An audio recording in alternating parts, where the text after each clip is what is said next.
Let's see. Okay, we're live. We're live on the internet. Okay. Hello, internet people. I'm starting a little bit early with the live stream, but we're not actually going to start this presentation for another 15 minutes or so. So you know.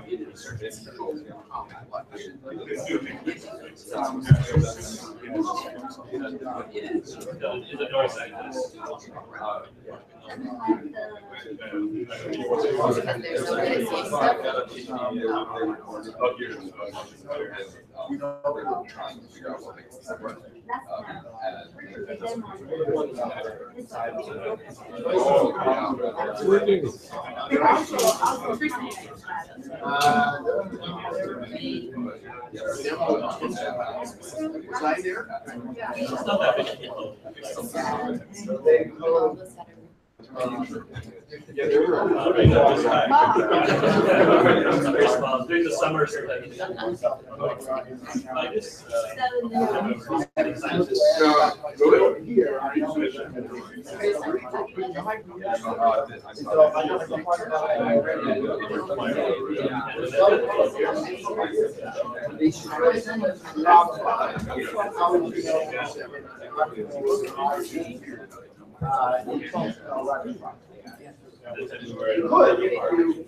there was a unique sense of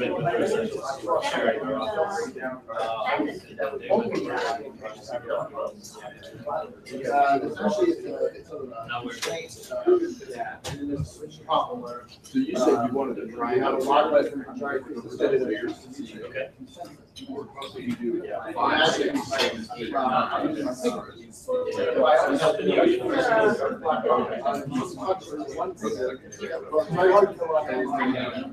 But I started moving around and started getting an issue. So you figure that out.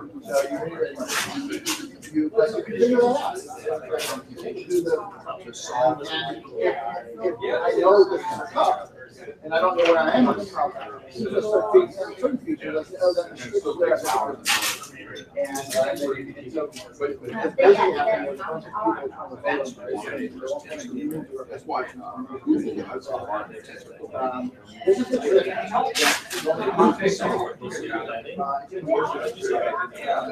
Yeah, you know.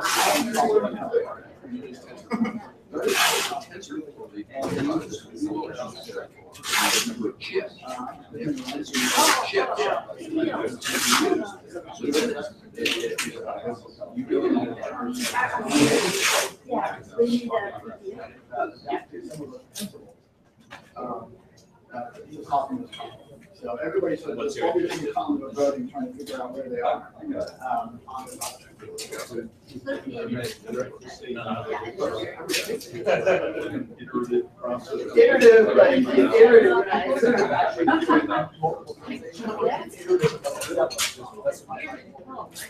That means that it's interesting. the comments. well, you know, Okay. Yeah, I think so. It's a little different than the base solution.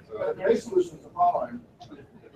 It's trying to figure out where your sensors are relative to your body. Interesting to see what this group thinks of it. It's pretty interesting. But you might say, oh, I know what's in it. You know where your sensor is relative to your body. And you know where the object is sensitive. Each individual sensor knows where it is relative to the body, and if the body can know where the body is relative to the object, then how many information required where the body is. And you see the market. Yes.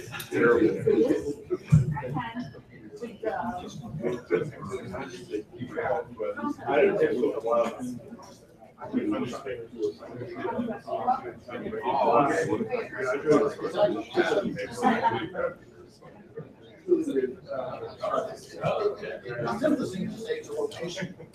It's location on the island.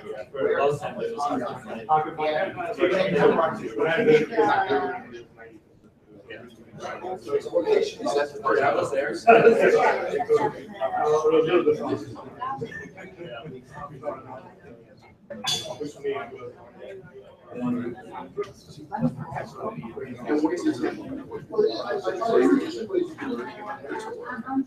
trying to get a sense for it. There's two ways to do it. One is by moving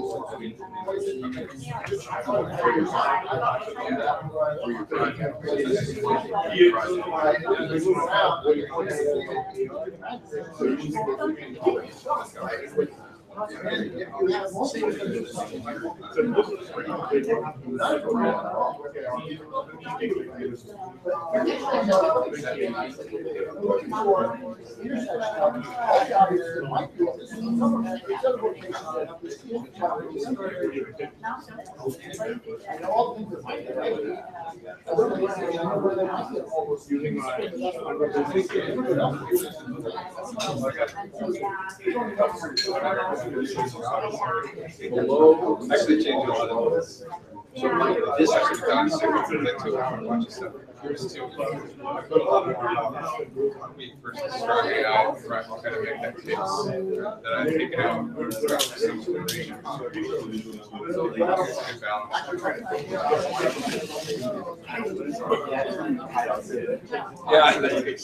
Yeah, exactly. But it was, you made a good point. You're right. I barely was in your methods, right? So I hope you wanted it.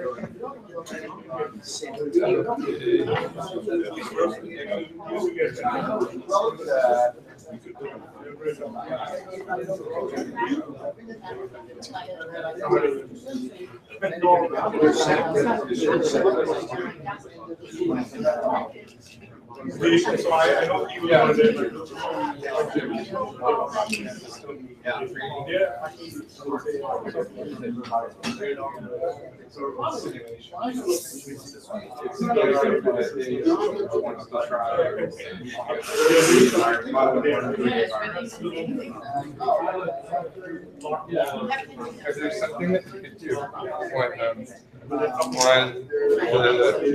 the YouTube channel for this, which is live streaming right now, you could sort of watch the chat and if anybody's asking questions, you can answer, you could say something, point out perhaps if there's a relevant question. And I can do that on my own. Yeah, you can do it on your own, and you can get to this just from the YouTube channel. It's right there. That's the first thing. Should I invite To the hangout.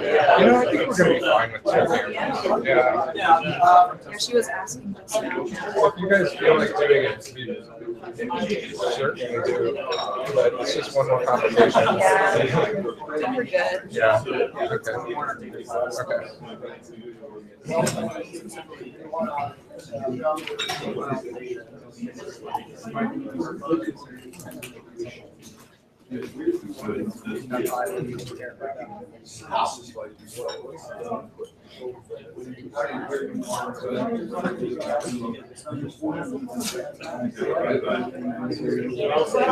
Power Play 2009 shirt. I like it. I like it. I was just talking to someone else.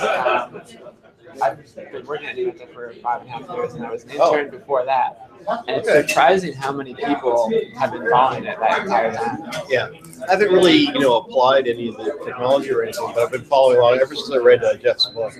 Yeah, I got interested. It seemed like he was on a pretty good track. So, yeah. It's amazing how much of that is still applicable. Yeah. So have you been to a lot of the events? A few here and there. Yeah. You live in the area? Huh? You live in the area? Yeah, I live in San Jose. Yeah, definitely.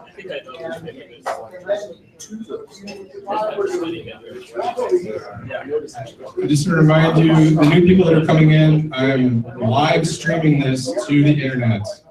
Just for your privacy warning, this is being live streamed to the internet.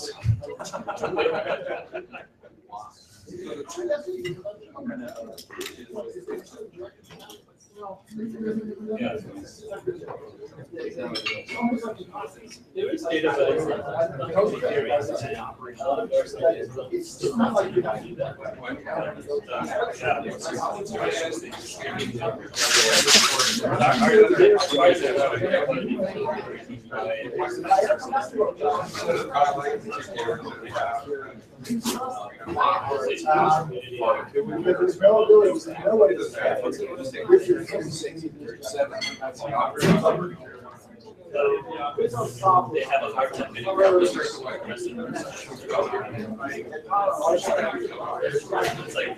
but they don't do it.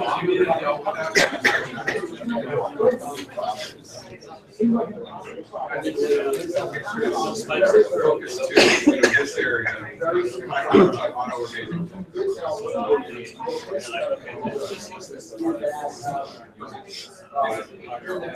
Maybe they like something small. 5%.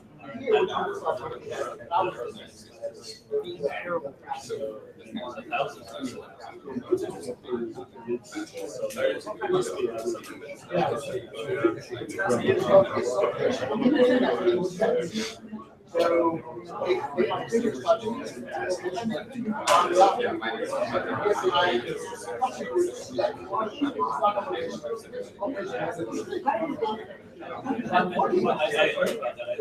there's nothing physical about it. But there's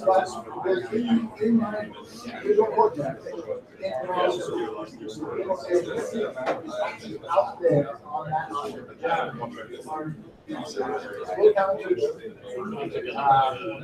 To give you guys an idea, I'm talking to the internet. I'm going to give you guys an idea of the.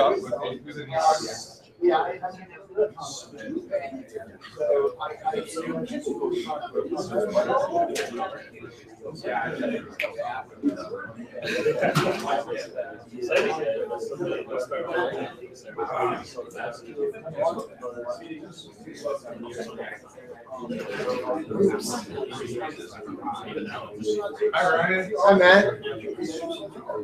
So glad to be here at the HTM Meetup. Just got a notification that it's going to start.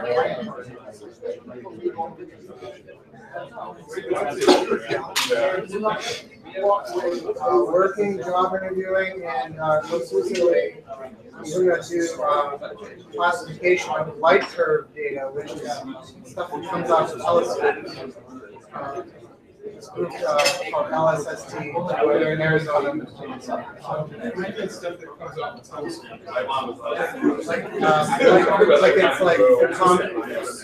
commentary for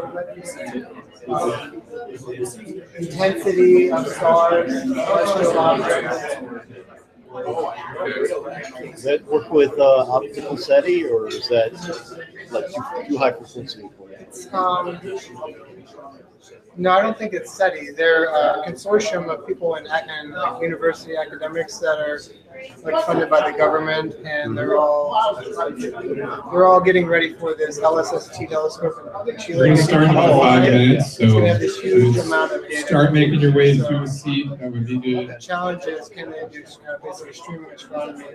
Where in the past, it was like there was an alert, and like you had time to like punch it in, look it up, figure out what it is. So, oh, it's a supernova, or oh, it's a HTM. You know, there's a million exotic things in astronomy. Cool.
My first time. I can learn some stuff.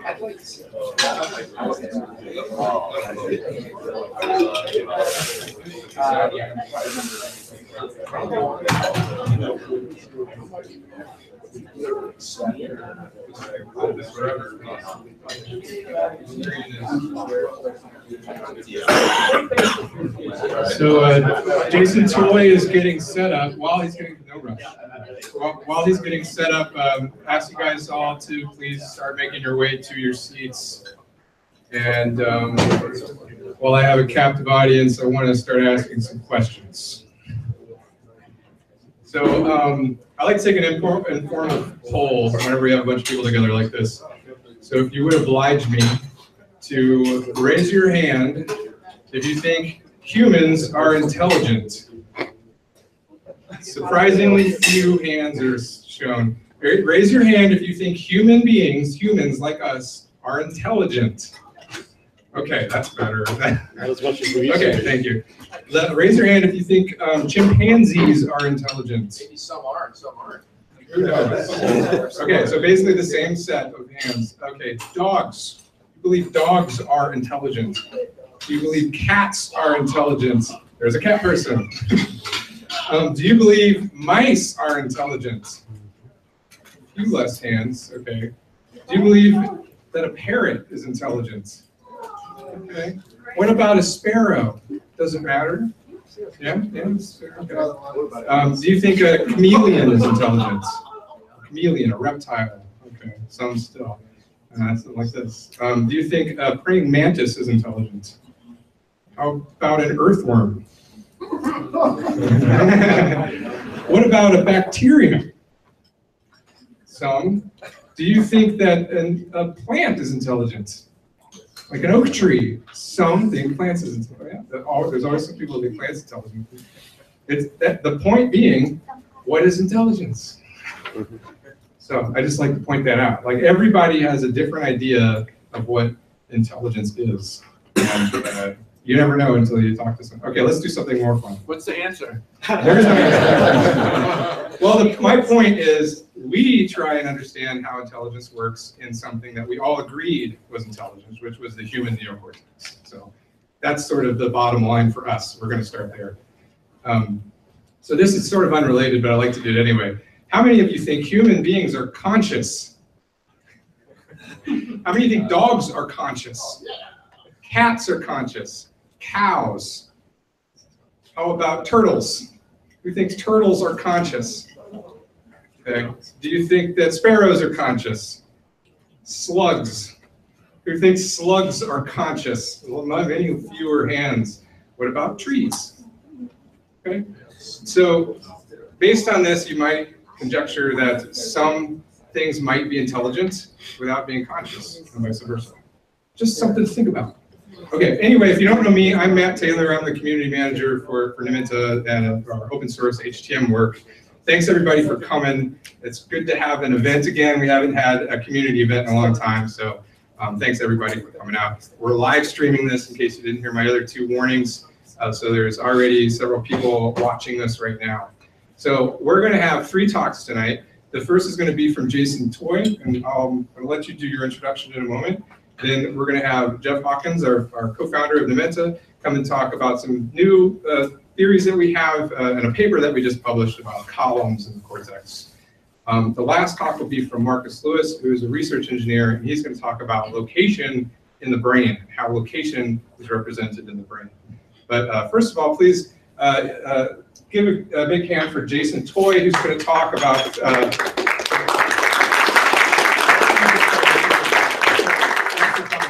Thank you. Thanks, Matt. Thanks, everyone. So, yeah, thanks for having me here, everyone. My name's Jason Toy, and I'm going to give a overview of a project I've been working on called TouchNet. So, TouchNet, it's what is it? It's a simulator and data set of touchable objects to teach AIs how to interact with their environment via motor sensory neurons.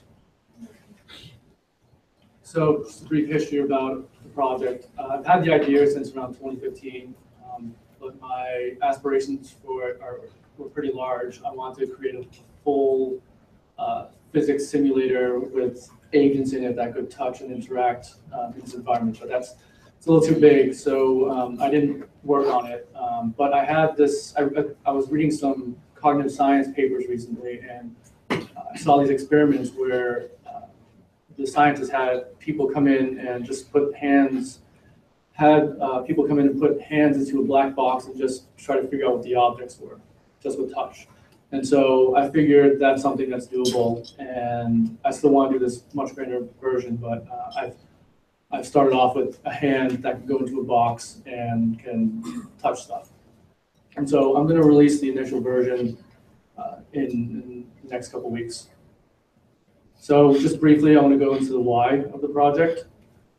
So many of you here have probably read On Intelligence.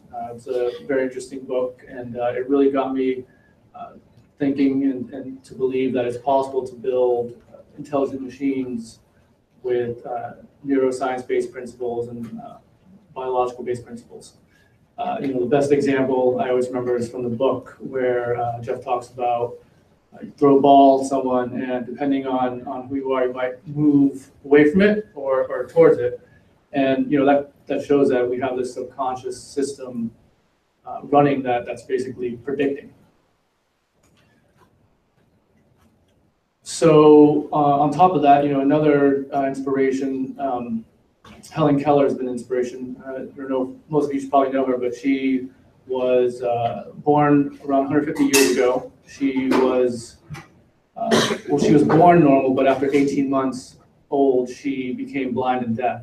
And so she didn't have her full consciousness and her full mind developed.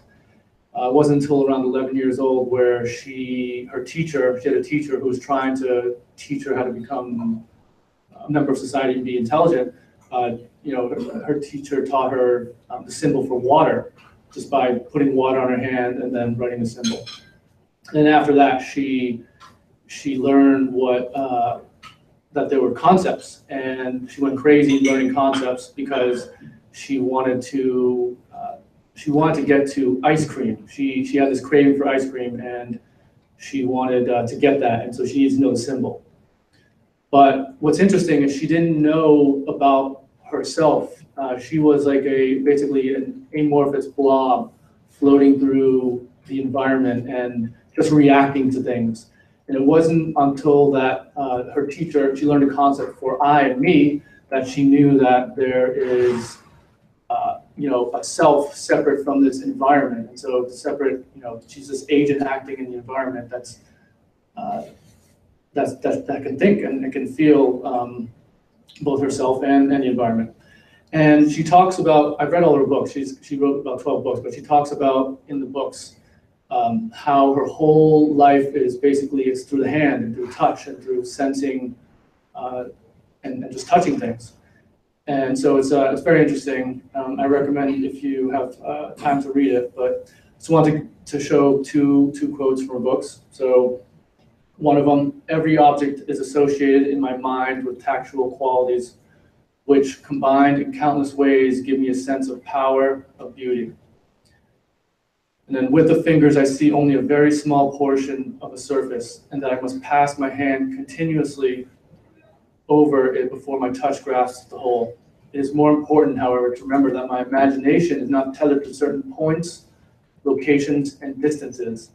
It puts all the parts together simultaneously as if it saw or knew instead of feeling them.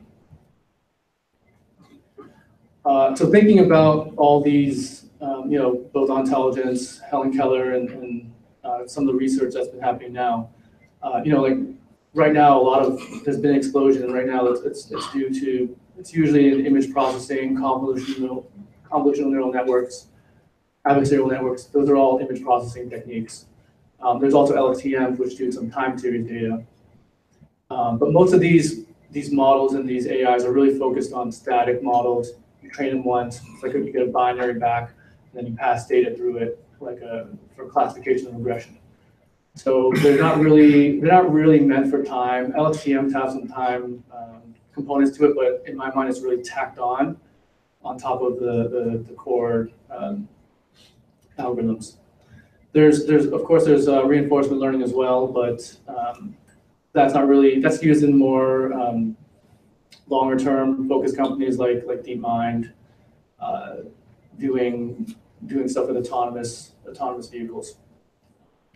So in looking at these algorithms and thinking about these problems, to me, in my mind, it seems like time is a critical core component that's not really at the core of these algorithms. And so I want to develop this test bed, TouchNet, that really gives you the ability to researchers and developers to really test out time components and also motor sensory systems, because some of the talks we're going to hear later are going to discuss this in more detail. But if you look at the example of Helen Keller, she's moving her fingers to really identify what's happening. So if you're thinking about like an object, she's moving her fingers, and that's happening over time. She has to control her hand, and so that's using her motor sensory neurons, that system. And she has to be aware of where her body is and where the object is and where they both are in the world. So these are components that have not really been studied a lot, and so the focus of TouchNet is to really develop these algorithms. It's a test bed for algorithms. And so I just want to share this quote. An unknown but potentially large fraction of animal and human intelligence is a direct consequence of the perceptual and physical richness of our environment and is unlikely to arise without it. So TouchNet is this project. It consists of 4 parts. It's a database of 3D objects to touch and interact with. It's an evolving simulation, and it's an extendable API. And there are benchmarks, a collection of benchmarks to measure and track your progress. So the data set, these are examples of the data that exists in the environment. You can see some pyramids, pencils, cylinders, circles, cubes. They're all parametrically designed, so procedurally generated, all with code. I was originally going to collect all the open source ones online, but it was just easier to do it with code, and that way I can control the size and all the other parameters. And it's right now it's common objects, so you saw some of them. There's also cups, plates, bowls. But my goal is to eventually get to ImageNet's size category. So ImageNet is another popular data set. It has around 1,000 categories of common objects. So it's got dogs, cats, other type of objects. I can't really generate dogs and cats in a computer, and it would be hard to do that. But starting off with tools. And these objects can also be 3D printed because they're using the same formats, so STL files. So right now there's around 100,000 total objects, around 10 classes in the data set. So the simulator, this is where the majority of work is happening, and this is the hardest part, and it's going to be the hardest part. So the first step, though, for me in building this is I needed to find a real physics engine just so I could simulate things like gravity and mass and collisions. And I needed something to be programmable and modifiable. So I tested many of them. There are literally dozens of simulators. Mujoku is a popular one for robotics, Gazebo as well, RoboSchool, and they're all used for different things. Some of them are for autonomous vehicles, some of them are for testing physics in robotics. Some of them are processing, for example, for drawing. I examined trying to see if I could write the whole physics engine myself, but that was too big of a project.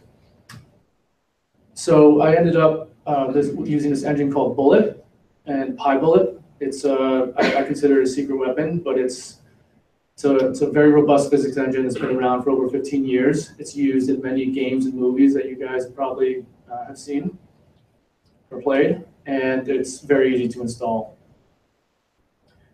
And so I don't use Bullet. Bullet is a C++ engine. I write everything in Python, so I use the Python bindings. But the engine itself is it's a physics engine that does rigid and soft body simulation. So you can do things like cloth and solid objects like a box.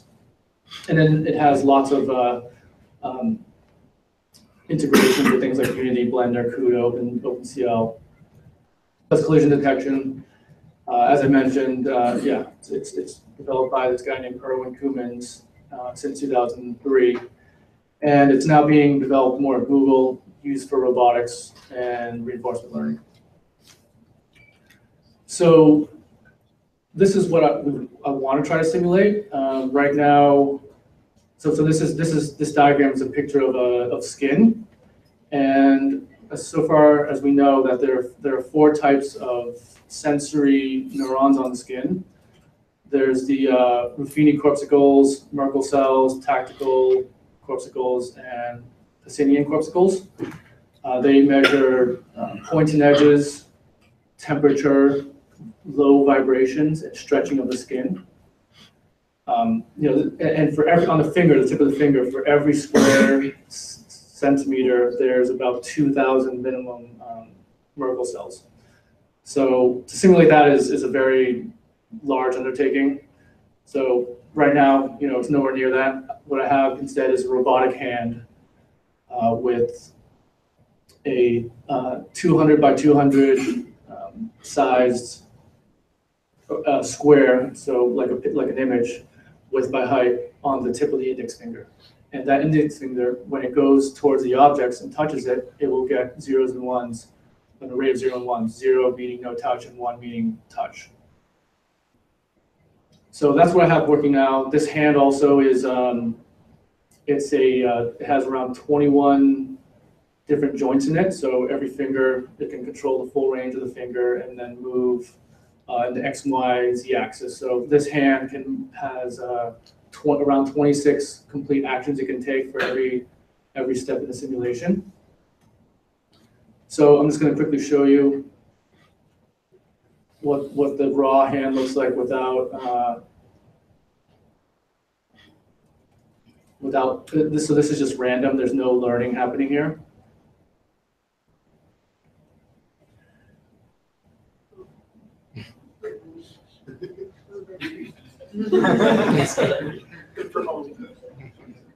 Yeah, and so there's no learning happening here. So it's just completely going crazy, feeling, this is the first time feeling. This little red here, that's some debug code, but that's where the sensor is for the index finger for the touch sensor.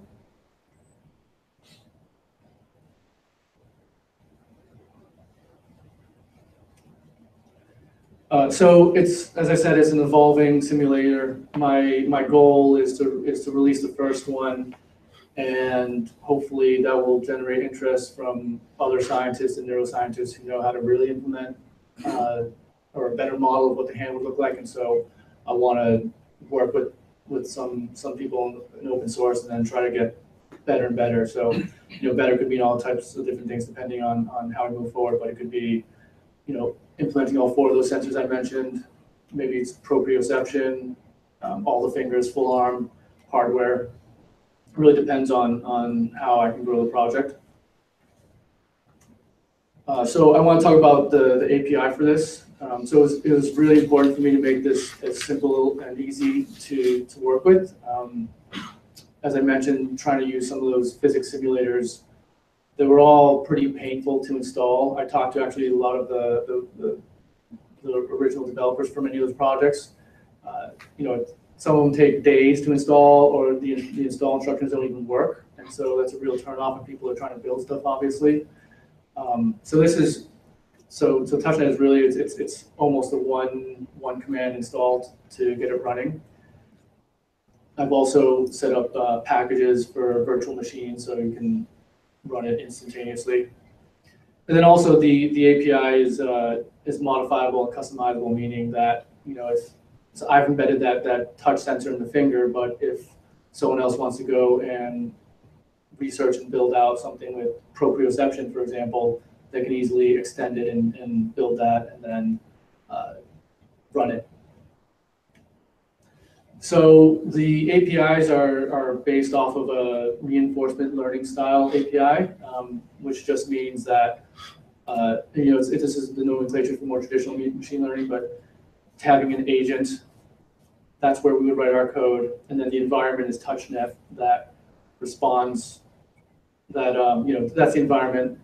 The agent has to choose some action that's moving the finger or the hand in one of those 26 actions.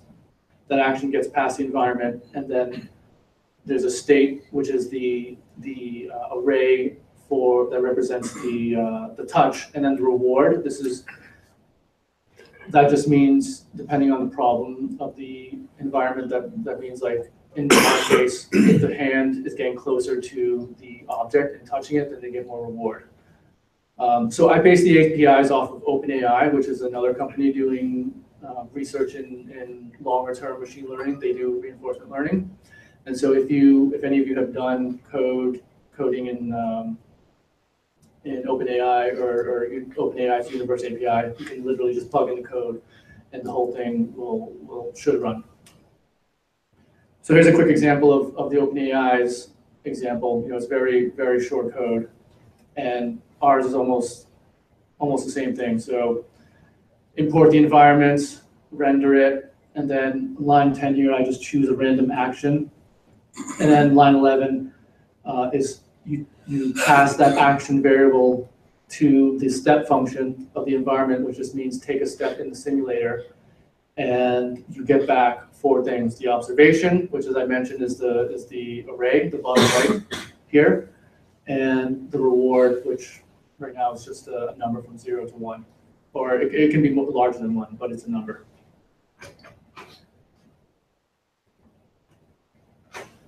So another piece of this is the benchmark I mentioned. So in more classical machine learning, we have regression classification.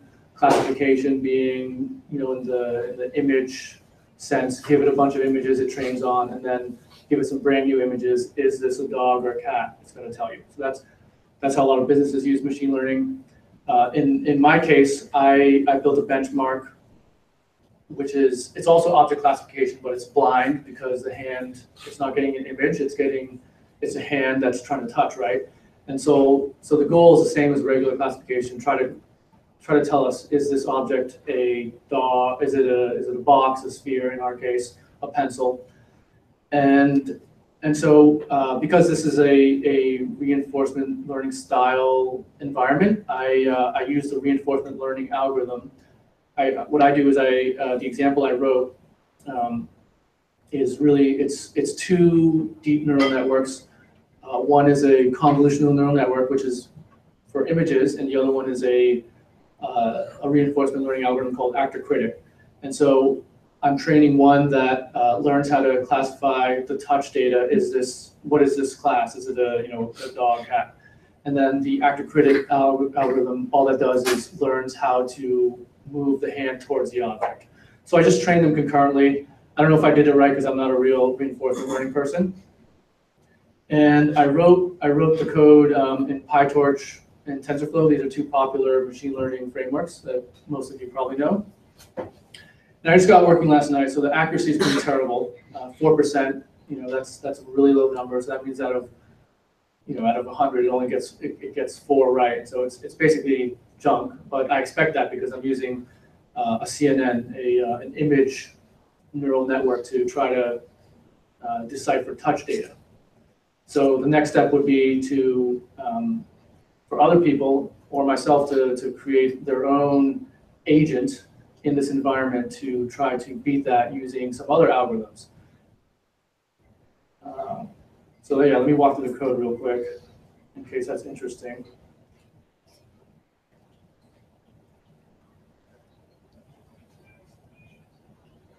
So this code here is I just define This is the neural network in PyTorch for the hand, optimizing how to get to the object.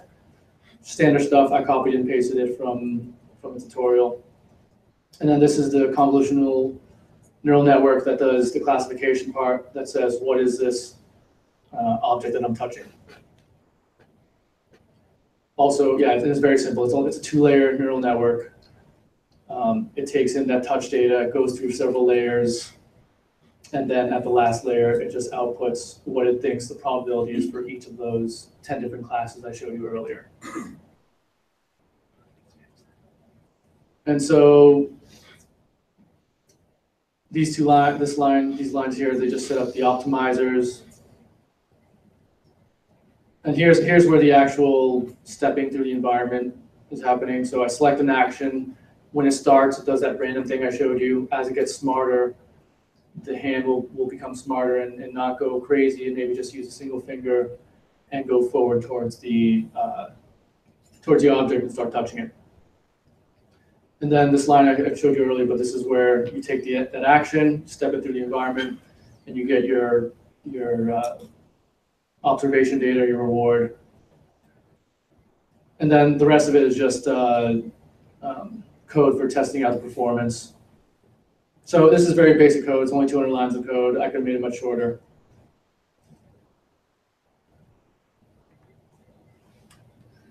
And so, as I said, so the whole goal of this is to really be a benchmark, a tool set for researchers to develop and test out these new algorithms, and benchmarks for people to test this out and see how they perform against the other algorithms.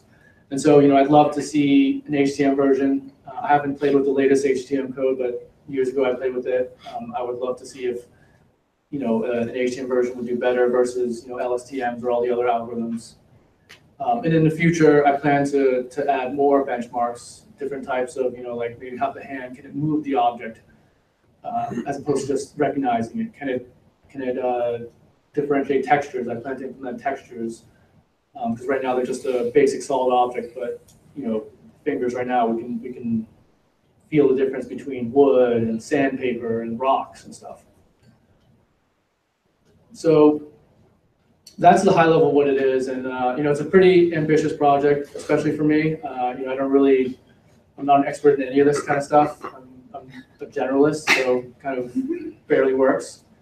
I'm going to open source the whole thing in about a week or two, and yeah, I'm looking for anyone who wants to help, contributors in neuroscience, math, ML, and I'm looking also for anyone who wants to maybe fund this to let me work on this full time.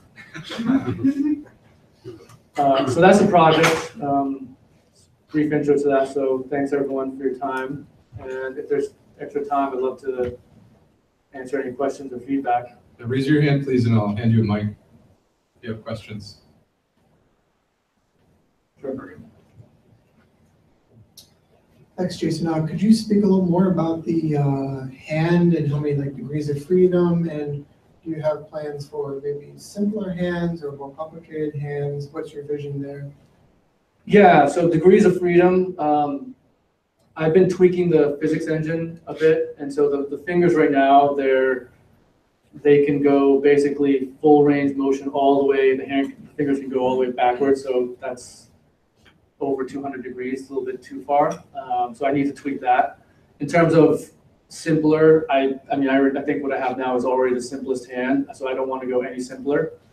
Maybe I could, for simplicity's sake, because the most important piece is to really develop the algorithms that the hand's using, and not just the algorithms, but also the model of the hand itself. Because if you don't get the model of the hand right, then the algorithm can only be as powerful as what the hand model allows. And so, it has to be developed concurrently. I release the first version, get a lot of feedback, hopefully hearing is good or it sucks, and then incorporate some of those new changes to improve it. So I don't see it becoming simpler. I see it becoming a lot more sophisticated. So as I mentioned, right now it's just this 200 by 200 array of touch sensors But, the skin, the whole body, like the question Matt asked earlier about what's intelligent and what's conscious, to me, that answer is everything that's alive, because everything that's alive has some type of interaction with the environment. And that interaction usually is with touch or motor sensory neurons, or however you want to call it. Most things, the majority of algorithms in machine learning are really focused on vision, and it's important because we use vision, but vision is not not everything has vision, right? There's all kinds of blind animals, but every single thing is interacting via some type of touch, whatever you want to call it. Hopefully that answered the question. Thanks. Anybody else? All right, give Jason a big hand. Oh, you have one. Okay, hold on. Just a quick question. I'm patient. I'm curious why, given the fact that you are also interested in simpler organisms than human beings, why you decided to model a human hand and why you feel driven to simulate human skin, etc. Would a very simple robot hand with a single prop be interesting to you as well? Yeah, I mean that could be interesting. I mean, my longer term goal is that I've had this dream that I want to have like a full Helen Keller robot roaming inside of this environment, feeling her way around and becoming intelligent that way. So I'm trying to work my way up to that. But right now there's no use cases like for business yet for this. But I see this longer term as if it works. You could apply it to robotics. You could apply it to more reinforcement learning style stuff. You could do a simpler sensor. I mean, I thought this hand was fairly simple, but you're right. It could be just a single. Pretty complex to me, actually. Yeah. There's 17 different joints in there, and yeah. If you really start simulating it's not an easy model. Yeah, you're right. And maybe we'll see what happens. It could be this whole thing doesn't work at all, but I think that it's worth trying. And yeah, I mean the hand people can relate to the hand because it's humanoid, and that was another reason for doing it, is just because people can relate to it more. Like if it's a button, like if it's a whatever it is, just a little pointer like that, it's harder to relate to. It also segues much nicer into the talks for the rest of the night. So yeah, I mean, in that sense, it's perfect. Yeah, it does. Anything else? Anyone else? Going once? Okay, that's it. Give everybody, give Jason a big hand. Thank you very much. I'm going to give Jeff a couple minutes to set up, but I don't think we're going to take a break right now. We take a quick break. Oh, they were going in. Thanks a lot. That was good. I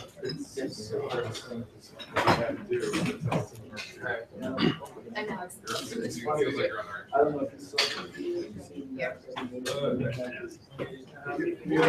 We did the goal is it's not a deal. It's very much sensors on the end of the computer, so touching objects, we have a database.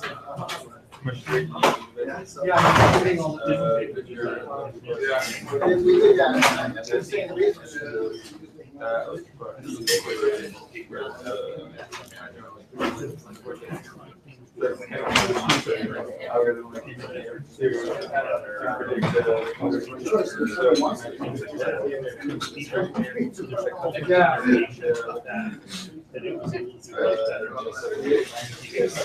wish teaching could work on that.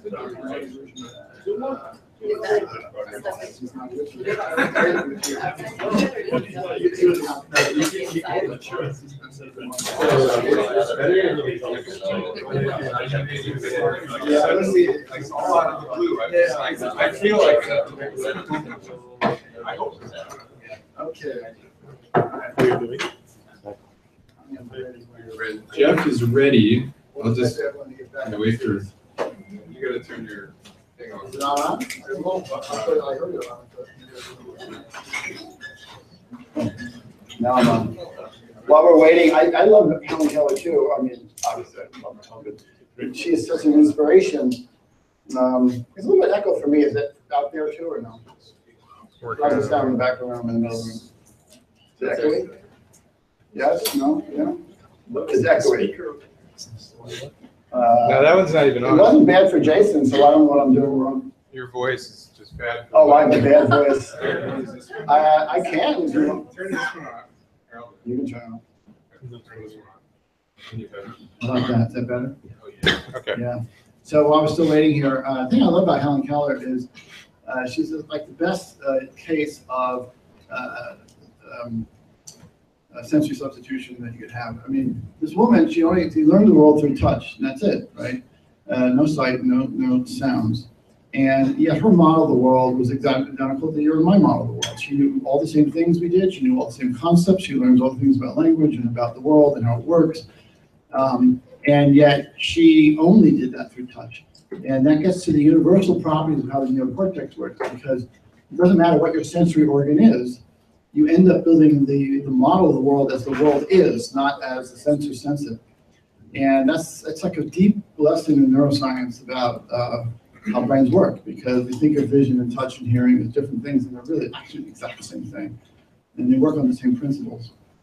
And the neocortex principles are the same. So I love that. I haven't seen those quotes from her. She was a really smart person. And she became a world lecturer in her lifetime, very famous. Are we ready, Matt? Ready. Okay, I'll get started. So thanks for everyone coming out here tonight. I'm glad, and thanks to Matt for organizing this, and Terry and Christine Duran for setting everything up here.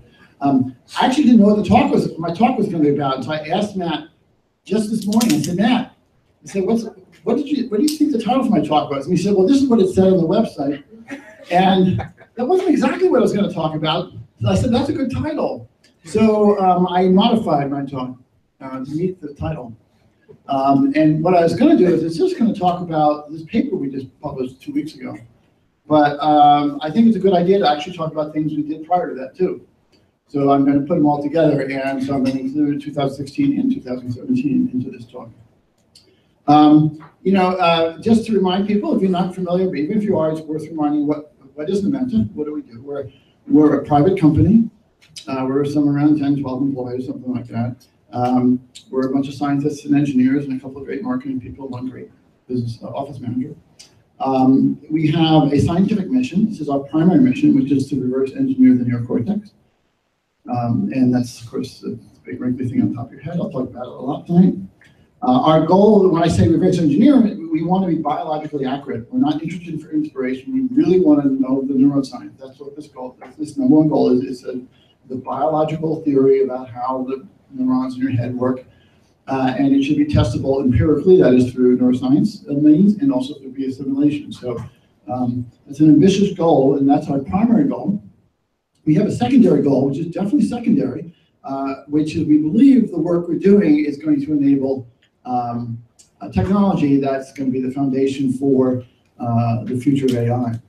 And as Jason just talked about, AI world these days is roaring. There's a lot of great stuff going on there, but you may notice that people are starting to say, this is got its limits, and if we really want to do artificial and general intelligence, we're really going to have to go beyond what we have today.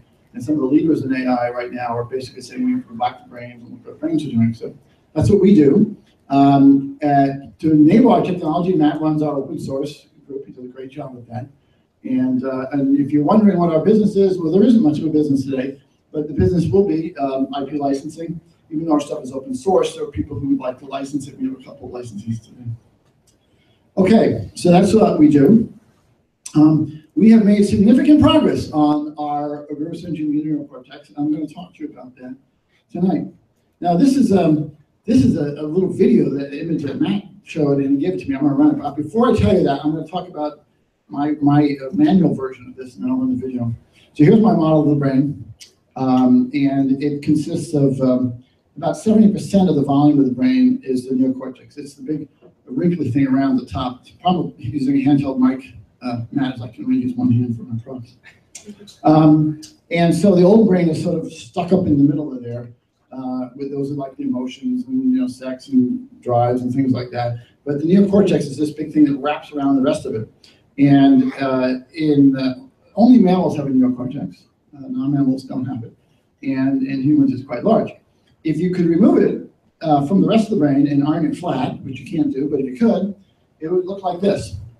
It's about this size. This is a dinner napkin. It's about this size. It's a little thicker than this. It's around 2.5 millimeters thick, but not much thicker than this. And the neocortex is divided into regions that do different things: language, touch, thought processes, and all kinds of vision and so on. But everywhere you look in the neocortex, there's this complex architecture, and it's remarkably the same everywhere. There are some differences here and there, but it's unbelievable how similar it is. And that detailed architecture, no matter what part it's doing, whether it looks like it's doing language or vision or hearing or touch, it looks nearly identical. And that's true even if you go look at other animals and other sensors, rats and whisking and things like that. So there's this, the basic theory has been for many years that there's a common algorithm that's underlying everything the neocortex does that can be applied to all these different things. And our brains got big because we replicated that algorithm. So now you're going to see this cool video that Matt had made, which is going to tell you exactly what I just told you, plus a little bit more. How do I get this started? Just touches, does that work? Yeah, look at that. Isn't that cool? Now there drops out the old brain. Now the neocortex is going to get flattened out like in an iron. It looks like silly, but it me. And then you can see how thin it is. And then what he's going to show you here, which I didn't mention, is these columns. Now, and it's going to show you one in a second. The columns in the neocortex don't look physical like that. They don't exist as physical entities. There's a smaller thing called a mini column, which is physical, but that is not. But there's a structural, sort of functional column that neuroscientists all sort of agree, most of us all agree that that exists, and that information is processed in this column. That information comes into this little vertical thing and it's processed up and down this column, and that's going on parallel columns all around. There's a couple 100,000 of those in your brain. And if you look at one of those columns from one part of the brain and the other part of the brain, they're complex, but they look nearly identical. So that's our goal. Really, if you want to understand the neocortex, you want to understand what's going on in that little block of tissue. And it may have 100,000 neurons in it. If you, oops, starting again, I didn't want to do that, Matt. What do I do? Okay. If you go to a neuroscience textbook, you'll find this very simple diagram. It says, well, here's a picture of a column, and it's got different layers in it. So they typically say there's 6 layers of cells, labeled L1 through L6. And they say the information comes in from your sensors, and it goes to layer 4, that's the primary input layer. Layer 4 projects to layer 3, and then layer 3 is the output. You'll see this in every neuroscience textbook. It kind of begs the question is like, what are all those other layers doing? And the reality is it's much worse than that. Here's a picture. We look at pictures like this all the time. And this is from Alex Thompson's lab. She does a really nice job at this. This is just showing some of the different cell types and some of the different layers. In reality, there's more like 12 different layers. They have a very detailed connectivity between them, and detailed physiology. And there's other things below the cortex which are connecting to. So this is sort of a caricature or a cartoon, and this is the real thing we're trying to figure out. And it's much more complicated than the simple things that people talk about. And so we spend our days in detail going through these things, trying to figure out how they work. Now, as I mentioned, we've made some good progress. We had 2 papers that that came out in the last year and a half that are sort of the cornerstone of our work. There's more papers. You can see all these things at numenta.com/papers. But these 2 are sort of like the cornerstone, the keystone papers for us. One came out in March of last year called Why Neurons Have Thousands of Synapses, the theory of sequence memory in neocortex. And the second one that just came out 2 weeks ago called the theory of how columns in the neocortex enable learning in the structure of the world. These are both published in Frontiers in Neural Circuits. The first paper introduces 2 major concepts. The first is a neuron model. And it's a model of a real neuron as opposed to the model of the artificial things you know about. I'm going to talk about that. And then we introduced how those real neurons work in layers. How you put thousands of them in a single layer of cells, one of those 12 layers, and how it will learn temporal patterns. It will learn sequences. And so it's about sequence memory, but we think that's a core thing because it's a predictive sequence memory. It predicts the next elements of things that are changing in time. Jason was talking about the importance of changing in time. That paper's been out now for a year and a half.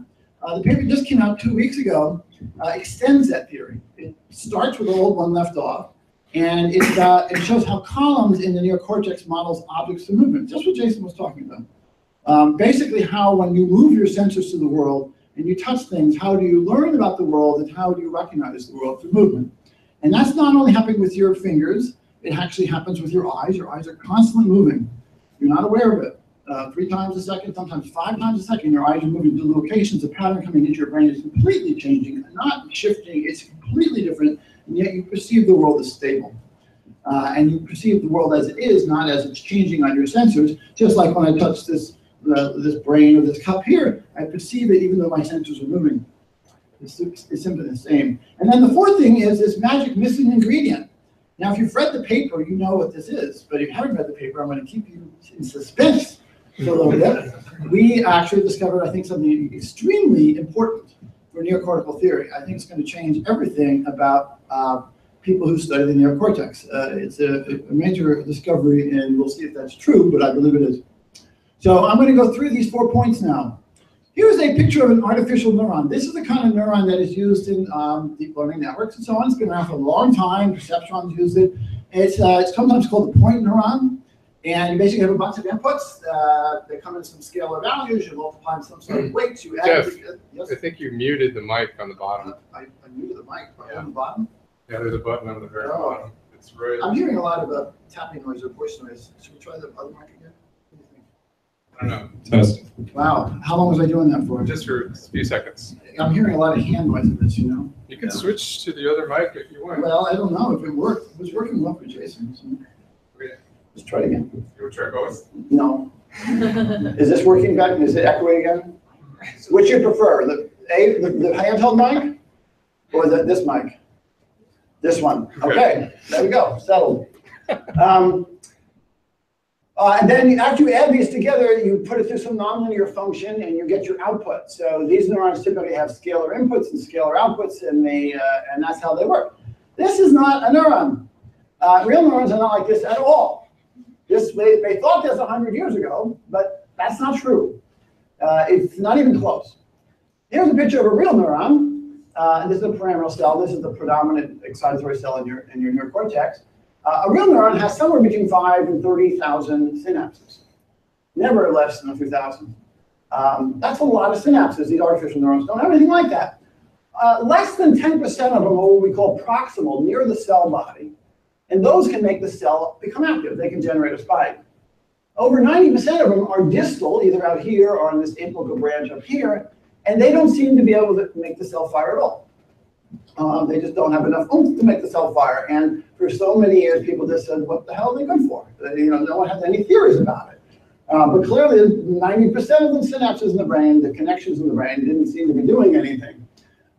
Then scientists discovered this really important fact that these dendrites are active processors. And if you have somewhere around 15 synapses become active at the same time, within a few milliseconds, and nearby, within 40 microns of each other, that it generates a dendritic spike, which is different than the action potential that comes out of the cell body, but the dendritic spike travels along the dendrite and goes to the body. Ha-ha, now it does something. And so these are like coincidence detectors. Now, it's interesting that the dendritic spike itself is not sufficient to make the neuron fire. It's like, hey, I got this information to you, but it's not enough to do anything with it. Our proposal and our theory is, and I'm very confident this is correct, is that what it does is, well, we know this is true, that it depolarizes the cell. It changes the internal voltages of the cell for some reasonably long period of time. And that cell is now is closer to firing.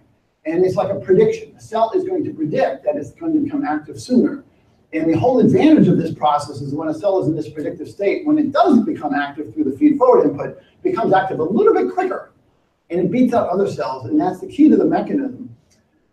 So we modeled this in the HTM neuron. This was in the 2016 paper, where we say, okay, a neuron actually has a whole set of coincidence detectors. One of them is the feed-forward proximal ones. There's a set of patterns, coincidence detectors on the basal dendrites and a set for the apical dendrites. And we model these, and so these neurons, like real neurons, can recognize 100 or so unique patterns in the world. They're really good at very distinctly saying, this is the pattern, this is the pattern, I recognize it. And most of those patterns are depolarizing the neuron or putting the cell into a predictive state. So that's the HTM neuron model. We don't know the thing about our neuron model is that learning, for many years people thought that learning was the changing of the weight or the efficacy of the synapse. And some of that occurs, but that's not when most learning occurs. We now know, biologists know, that most of the learning occurs because these synapses are disappearing and being formed all the time. They sometimes as much as 40% of the synapses on a neuron can change in a day, out of those thousands. And you could see movies of them growing, like whoop, whoop. And so here's a picture of what it's like. Here's a dendrite and an axon, they're near each other. And if they train, they learn they want to form a connection. It literally grows this little thing that comes out and forms a synapse. And if you keep training it, the synapse is still there, but it gets bigger. And the idea is it doesn't get more efficient, it just gets more permanent. And so we model this in our HTM neuron with a synapse permanence, which goes from 0 to 1. The more you train the neuron, this number goes up. At some point, you go from the synapse, it goes from not connected to connected, so the synapse weight goes from 0 to 1. It's a binary synapse. And that's closer to the biology. And it's a much more powerful way of learning than modifying the weight of the synapse. Synapses are really stupid. They're not very, you can't put them, they can't hold a scalar value. But you can add a bunch or subtract a bunch, and that's how learning in the brain occurs. So the HTM neuron model does that. Then in that paper, we also we then said, okay, what if we took a bunch of those, several thousand of those HTM neurons, and you put them in a layer, as you would find a layer of cells in a column in the cortex. Several thousand of them, and I'm not going to walk through this whole algorithm. You can read it in the paper. A lot of people who've experimented with it, we've worked on this for years. But this is a figure from that paper, which shows that if you have this is a cartoon version, there'd be thousands of neurons, these little dots of neurons, we can show what the kind of representations you get, and this thing learns sequences. Basically, when a neuron becomes active, it looks for connections, it forms connections to other neurons that are active a moment before. And so basically, every neuron is trying to predict when it's going to become active, and that is the essence of a sequence memory, but you're doing this as a set of neurons, so it's a set of neurons, invoking a set of neurons, invoking a set of neurons, invoking a set of neurons, and a very powerful sequence memory. So that was all in that first paper. Now I'm going to talk about the paper that came out 2 weeks ago, which is what I originally thought I was going to talk about. And I'm going to talk about the problem we're going to deal with here. Now let me this is good, very much to put Justin's talk here. I'm going to start with this prop. We wanted to ask the question, how does the cortex make predictions? We first talked about how to make predictions of sequences, like a melody, and then we wanted to say, how does it make predictions when you sense something? So we looked at vision, we did a lot of stuff, but we were thinking about touch. And now here, think about this. I don't have to look at this. I have this thing in my hand. I know this cup. I drink from it every day. I washed it before I draw a photo here. And I'm touching it with my hand or my fingers. And as I move my fingers over this object, I predict what I'm going to feel. I can even imagine, I can say, oh, if I move this finger up to the top, I can feel this is going to be this edge here. And so I make that prediction before I do it. Now, that prediction is happening for every little part of my skin constantly. All the parts of my skin are there. So most of these predictions you're not aware of. But if anything was different, if there's something unusual about the cup, I would notice it. So we can be certain that the brain is making these predictions. Now ask yourself, what does it take to make this prediction? How would a piece of cortex associated with my finger, maybe you're running Jason Smith's into it, make this prediction? Well, first thing, it has to know one thing. It has to know the object it's touching. Because to make the prediction, I would make a different prediction for this cup or for the brain or for the electron or something like that. So I need to know the object. I also need to know where the finger is going to be on the object. Now think about that. I have to know where my finger is going to be on this object. Otherwise, I couldn't predict what it's going to feel. Now, that's where it is on the object. That's not where the finger is relative to my body. That's where it is on the object. It doesn't matter if the object's here or here or here or here. I'm going to make that same prediction because I know where the object is. And finally, you have to know the orientation of the finger on the object. And I'm not going to talk about that more today, but it's a third ingredient. So this led us to reduce a certain property, which I'm going to now reveal to you. Here's a picture of another slice of the cortex. These are the 6 layers. This is that basic circuitry I mentioned before, right? Where the input comes in from sensors and goes to layer 4. Layer 4 projects to layer 2, 3. Layer 2, 3 becomes the output. This is your classic basic input-output circuit for the cortex. I've shown that layer 2, 3 cells have these long horizontal projections too to other columns. Now there's another thing that's known from the anatomy, which I'm going to add on to here, that roughly 50% of the synapses or the connections to the layer 4 cells come from layer 6A. What is that about? Now remember, there's only like 7 or 8% of the synapses are coming from the actual sensory, like the finger or the eyeball or something like that. And so a good half of them are coming from this other location in that column. Well, what we're going to say is, that is the location signal. That is the signal where, that is telling you where this central input is relative to the object that is being sent. So in the case of the cup I just talked to you about, it is where on the cup that this finger is about to touch when I move my finger there. If I was looking at this object, and that was a column in the visual cortex, the same thing would happen. It sounds a little magic. I know this, it sounds magic. But that section of the cortex, which is associated with part of my retina, which is sensing an edge, is going to know where that edge is relative to this object. And therefore, it doesn't matter where the object is and where my finger, where this thing moves around relative to my body. That's an object-centered thing. And the term that neuroscientists use is called allocentric, meaning the other, centered on the other. We are then going to propose that when the input comes into this region, layer 4 is going to form a representation that's unique to both the location and the feature. It's saying this is an edge at that location on the object. And if I was on a different location, it would be encoded differently, and if it was a different feature at that location, it would be encoded differently. So it's unique to that location and that feature. And as your finger moves, this is of course going to change. You're going to see a different feature location, different feature location, different feature location. And that information is being passed to the next layer, which is the output layer. And that layer we're going to say is the object. And what it's doing, the term is pooling in neuroscience, is essentially learning to recognize all the different feature location pairs.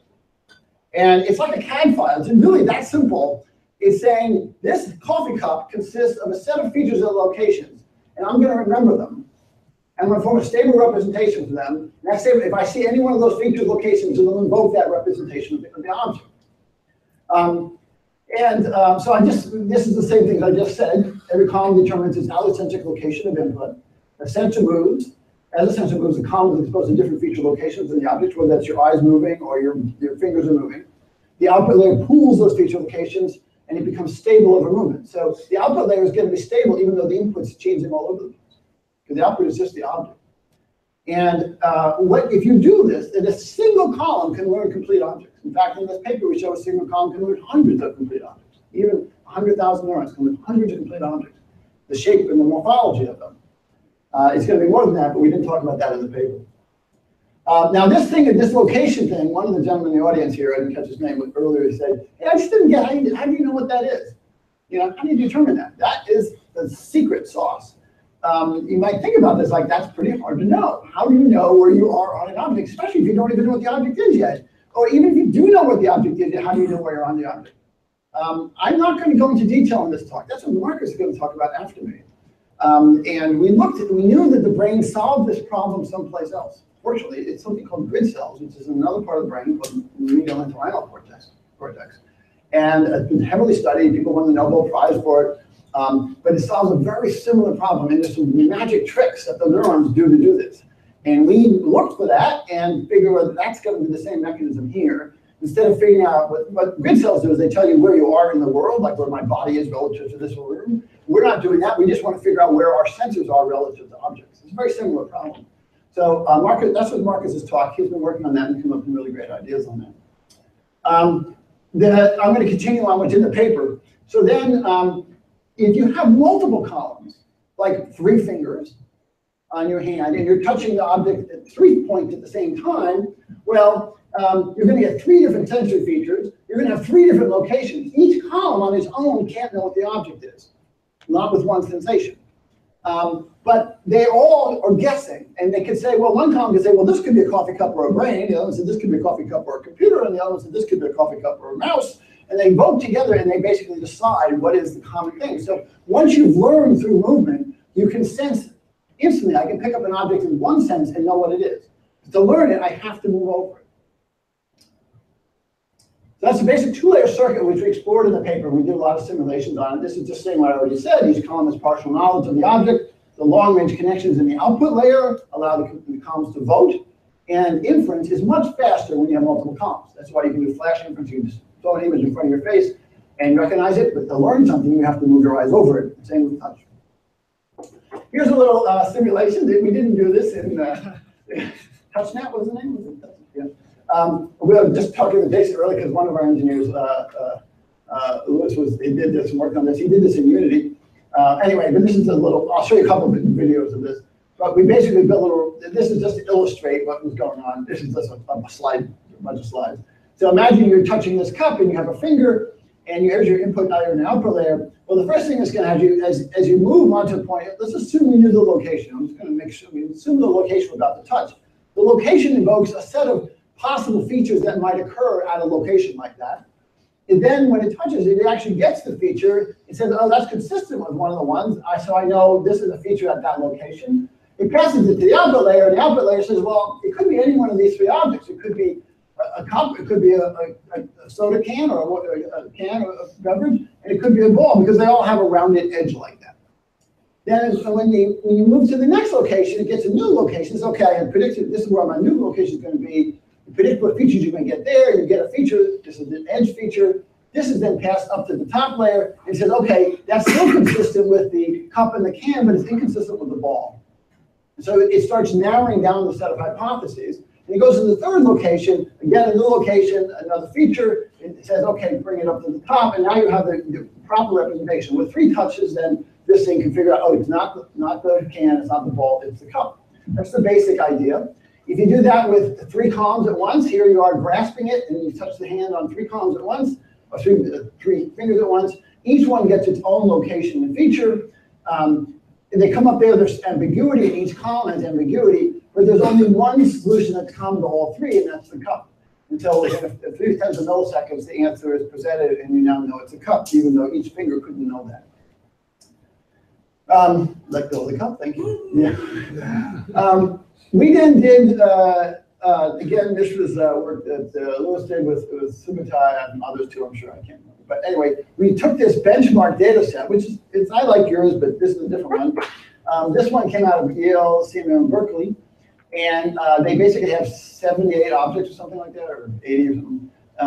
And you can buy this, and they'll send you a box of all these objects. But some of them are food. I don't know what you're supposed to do with that. But they also have high definition, high res 3D CAD files. So you can, and this is the idea that this data set is just a data set. There's nothing else to it. And it's for robotics and so on. So we worked with that. And here's our simulation. This is actually simulated hand in Unity. We put sensors on the end of each finger. We made very simple sensors. We just detect curvature, various levels of curvature on the end of the tips of the fingers. And we converted those into sparse vectors. We did this with 3 columns. It's about 25,000 neurons total of the HTM neurons for this. And it does very well at doing this. And the conversion time depends on exactly what object you're touching and how and the features and so on. There's a bit of randomness to it. This just shows you if I'm using one finger now and I'm touching an object and I make one touch, how good is it recognizing the object? Now these are the 80 objects and these are the 80 objects. And so this is what the object is and this is what it thought it was. And so the ideal answer here is going to be a diagonal line. That's the perfect answer. You can see there's a lot of mistakes here. If I just touch, I get these objects and I just touch one place on them, I'm going to make a lot of mistakes. I'll get the ones that are correct, but I get all these other ones, and some of these objects are easily confused. The second touch, it gets better. So remember, there's the first touch, second touch, then a third touch, then a fourth touch, and 6 touches, and then if you do 10 touches, you're perfect. So some of these objects, you got to keep futzing around a little bit to figure out which one this is a single finger. And so it just shows the system working. This chart basically shows the effect of when you use multiple fingers or multiple columns, if you will. And I'm not going to walk through it, but basically it says that if you can take a lot of touches, depending on if you're just using one sensor. But as soon as you get a bunch of sensors, you almost always get it right away. And it's very quick. So this allocentric location, this magic thing. Now this is the missing ingredient we think we found. I mean, because no one was anticipating this in the cortex, as far as we know. and it changes everything. And so is this possible? How did they miss this for all these years? Well, one of the things that the model predicts is that you will find cells that seem to be tuned or respond to features at a location in an object reference frame. That is, these are going to be very specific to where the feature is on the object. We didn't know this, but while we were writing the paper, we came across this work out of this guy Van der Heijt's lab, make something called border ownership cells, which is virtually identical to this prediction. In this case, you might have a visual cell that's sensitive to a darker area than to a lighter area. And so this cell, they say, okay, that's what this cell responds to. But when they actually expose the cell in a natural scene or image that's real, which has objects that the animal would recognize, they find out that the cell should respond here and here in the same way, because this is dark to light, but they're not. It basically says it depends on where that cell is looking on the object. And it's exactly what we predicted in our model. And this is occurring very low down in the brain. This is not some high-level feature. This is at V1 and V2. These are the lowest levels. So very surprising result they had. So we've got a theory to go along with it. There's a lot of other things going on. There's a lot of other data about how cell responses are modulated by movement and various sort of location signals. This is all kind of cursory. None of it's not like a this definitive thing like the Van der Heijt's border ownership cells. But there's some very easy predictions that comes out of this model, and we're looking forward to having them tested. And I mentioned earlier, there are these things called grid cells, which solve a very similar problem. And they figure out where your body is in an environment, as opposed to where your finger is on the object. It's a very similar problem. I'm not going to go through the difficulty of this problem tonight and the cleverness of the solution. But nature's discovered really clever ways of solving this problem. So we know that neurons can do this thing. And then we said, let's look at the grid cells for inspiration, how the cortex does that, and that's what Marcus is going to talk about. All right, so in summary, the things we've done, the things we've published over the last few years, because a lot of stuff preceded that, we just didn't start, we weren't publishing in scientific journals at the time, is we have a new neuron model, HTM neuron model. It's biologically more realistic and more powerful. It recognizes hundreds of unique patterns. You're going to give me the hook here? Oh. Yeah, most of those patterns put the neurons in a predictive state, and learning is being the growth of new synapses. Some of the people who study the world and live in the neuroscientists live in the world of neurons love this theory because it gives them a reason why these things exist, and so we're starting to collaborate with them. We've then introduced a cellular layer model, which shows how you can take these things and they basically learn predictive models of sensory input, and it's all about time-based changes. We first applied it to temporal sequences like melodies and things that move in the world, and now we've applied it to sensory motor sequences. Same basic model. We deduced, we didn't find it in there, but we deduced that there's an allocentric location must be in every column, and therefore every column learns complete models of objects, and multiple columns infer quickly. And I just want to leave on this thought here. This discovery of the allocentric location, I say changes everything. In my mind, it does. First, it tells us that columns and readers are far more powerful than previously thought. No one imagined you could recognize complete objects in a single column, especially down in the lower levels of the cortex. No one knew how this happened at all. But now we can explain how you get rich models of objects, and they can be manipulated and so on. It changes how we think about the hierarchy in the brain, because before everyone assumed that you had to have a hierarchy to recognize things. That's not true anymore. So two levels in the hierarchy can both be recognizing the same object, and they're communicating in different ways. Excuse me. But then it's going to accelerate the progress on understanding the rest of the cortex, because there's so much unexplained in the cortex. And we were pulling our hairs out about this, everyone else is too. Excuse me. But now we have a new way of thinking about it, and all of a sudden all these other things are starting to come together, like, oh, now that's what it's doing, or that's what's going on here. And so I think it's going to greatly accelerate our progress for complete understanding of the neocortex. And I think there's huge implications for robotics and machine intelligence, and intelligence in general. I can't make the definitive case on this, but this is how our brains work. It turns out that everything we do is placed someplace in the world. All of our thoughts, all of our perceptions have a place. In fact, this circuitry that exists that I told you about for determining the location exists in every part of the cortex. So everything the cortex does is being manipulated in a spatial context, and manipulated in a spatial context. And I don't think you can build fluid robotics or intelligent machines without it. I'm not saying when that's going to happen. I'm just saying that's how big it's going to happen. So I think it's really exciting from that point of view too. So that's it. That's the end of my talk. Thanks.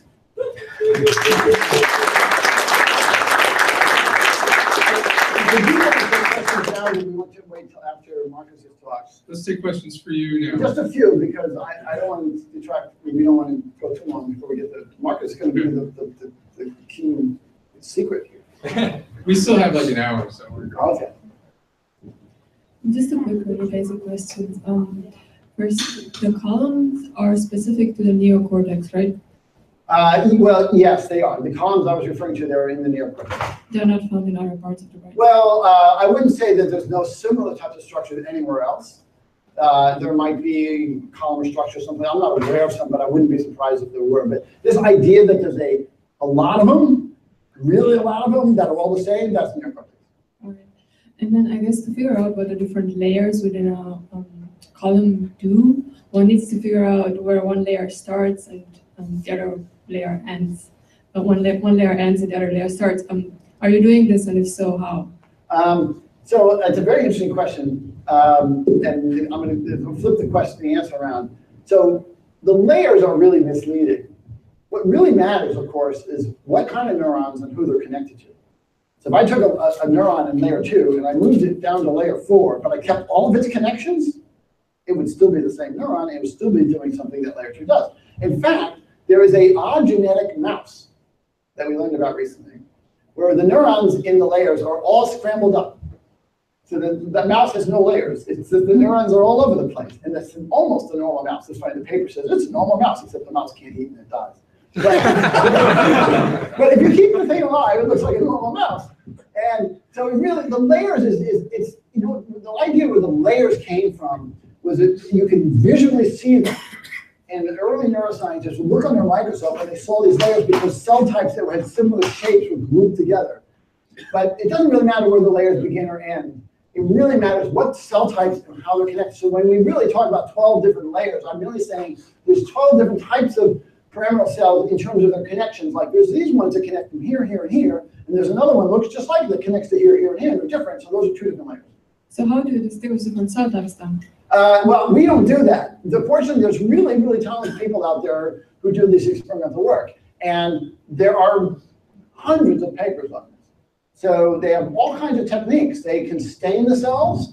So they fill the cells so you can see the entire cell and they image it. They put dyes in them that go backwards. They go dyes in them that go forward. They slice them up and put them through electron microscopes. There's all kinds of techniques. But in the end, you kind of triangulate between these techniques and you can say, we don't have to make this up. This data is out there. It's hard to read, but it's out there. And so we just read other people's work and say, okay, there's definitive proof that there's 3 types of cells in layer 5. And here's the different trees, and here's how they know that. Do you want to do 3 more questions or it might go too long? So. If all the columns in the neocortex seem to perform this general algorithm, is there any indication why the brain tends to specialize into different regions all over the neocortex that are doing different things? Well, yeah. Did everyone hear that question? Let's start with the biggest regions in the brain are the primary and secondary visual regions, the primary and secondary tactile regions, and the auditory regions. And why are they specialized? Because the visual regions are getting input from the retina, and the tactile regions are getting input from the skin. That's the difference. It is really, the difference is where your inputs are coming from. And now if I have regions connecting to regions, well, if I have a region that's getting input from vision and hearing, vision and touch, it's going to form representation of the columns that are a combination of those 2. And if I get something else in the so there's other inputs to the brain that you're not aware of. There's other things that come from other parts of the brain that go into the cortex. And so the regions are basically defined by what their inputs are.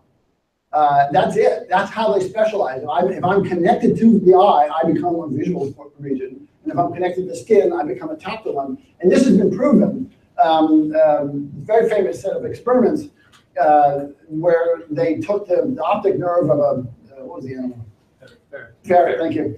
And they swapped it with the auditory nerve or something like that. And then the part of the brain that usually does auditory became visual, and the part of the brain that becomes visual became auditory. We do this too. We can do this ourselves. There's all kinds of sensory substitution experiments you can do. So this is the beauty of the universal algorithm. It doesn't really matter what the sensory data is. If you put something into it, that's what it becomes specialized. It's not as simple as that. There can be a few other things, like, there's some indications that in the language areas there's some different conductances and so on that's going on in the language areas, but it's basically the same structure. We're gonna do one more question, is that it? A couple more. Okay. I'll be here for the rest of the evening. I've heard that birds have an analogous structure to the neocortex, but it's a different arrangement. Has there been any research of that in comparison to? Well, I'm not sure what you heard, but I was at COSARN last year, which is the big theoretical neuroscience conference, and I was talking to this woman scientist, and it was two of them actually, they were bird scientists, bird brain scientists, and I was going through this algorithm, and I was talking about the two-layer model, right? There's an input layer and an output layer, and they said in birds, the birds they studied, which I don't remember which type of bird they was, they said there's something very analogous. Now they don't call it a cortex, but they're bulbs actually. They have the term bulb associated with blobs. But they seem to match our input-output layer very similarly. The bird has an input layer bulb, which is changing. The output layer bulb is stable, seems to be doing pooling. And so it was as they were saying, like, oh, it looks like the bird almost has one big column. Very similar to what I was just describing. So they were very interested in this. But they don't have a laminar neocortex that's like this. There are other, by the way, there are other animals that are smart. They do these neural mechanisms are shared in different places. What's unique about mammals is that it really fine-tuned this mechanism and made a lot of them. So various older forms exist in various types of other animals. We would expect to see that. Okay, one more question. Okay. Yeah.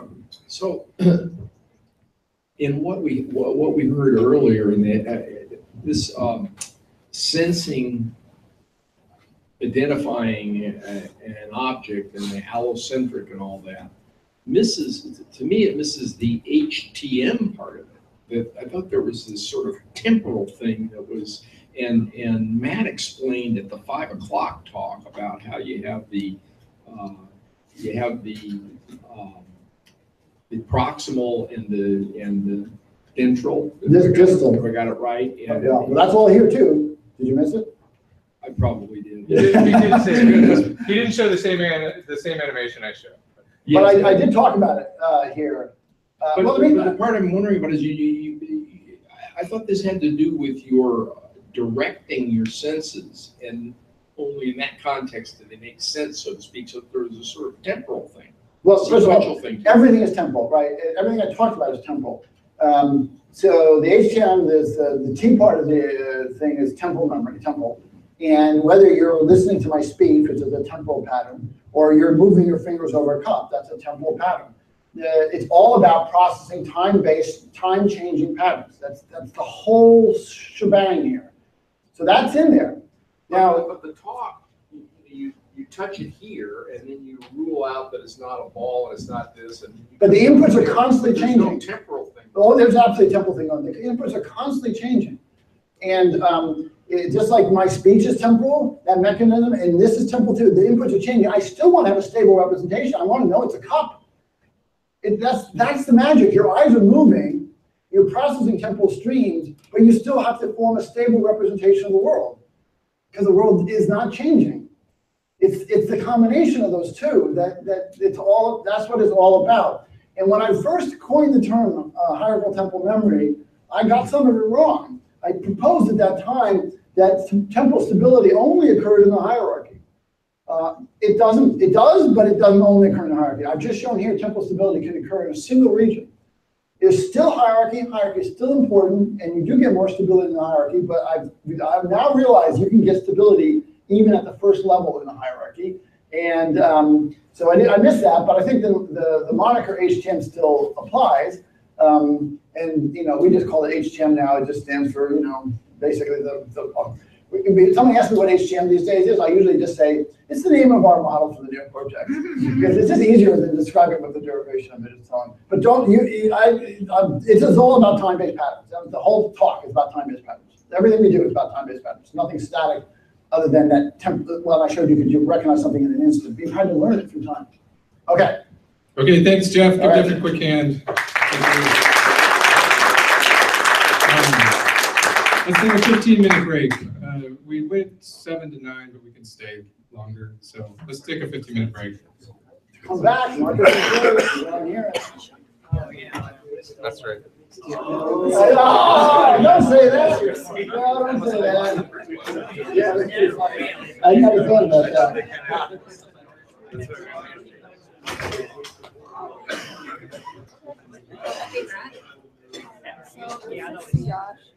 Yeah. Hello.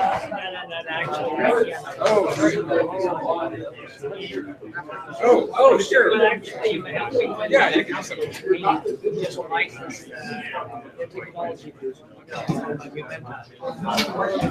Okay. So you guys really like a 2-minute thing? I could do it right before. Okay. What was your name? Let's take your last name. Where you're from. Not exactly. Probably more like a just Technology. Thank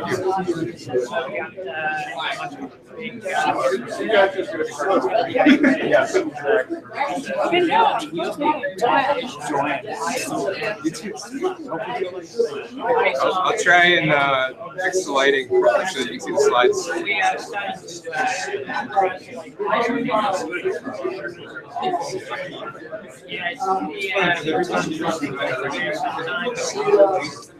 See, like, you know, I can say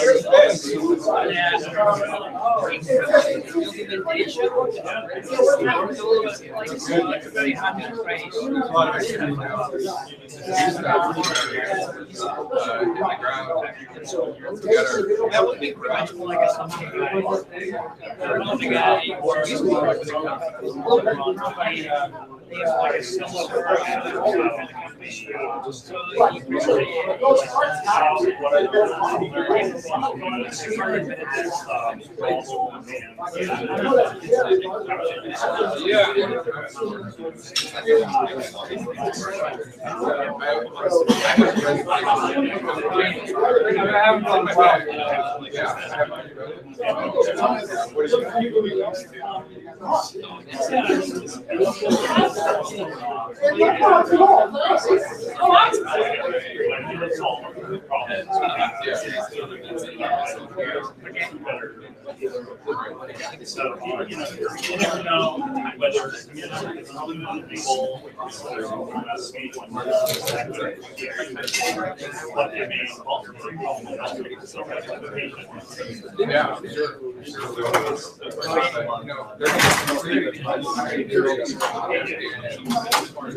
But I don't know the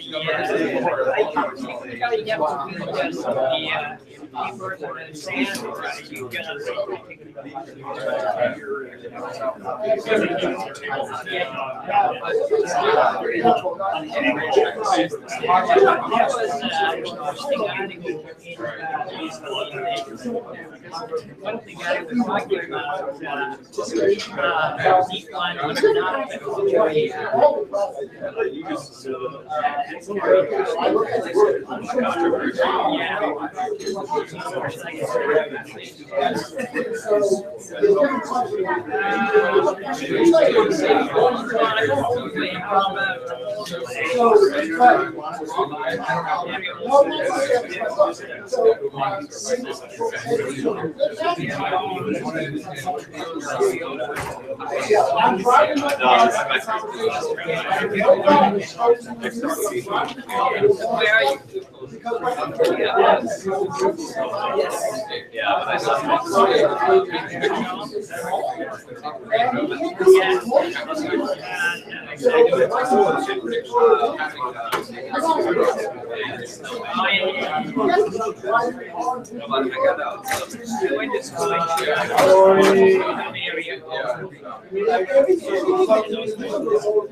But again, like many years ago,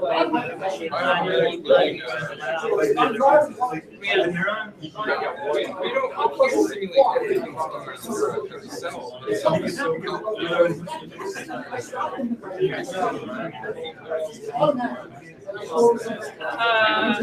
One big thing is like there's no way to really explain how new line was kingdom. Can I explain?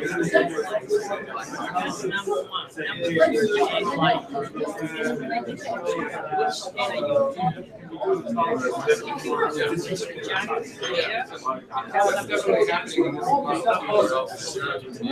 One of them was like, you have to get back to that feedback.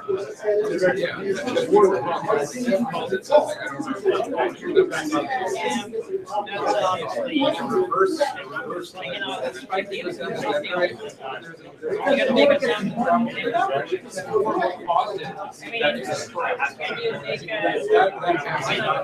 don't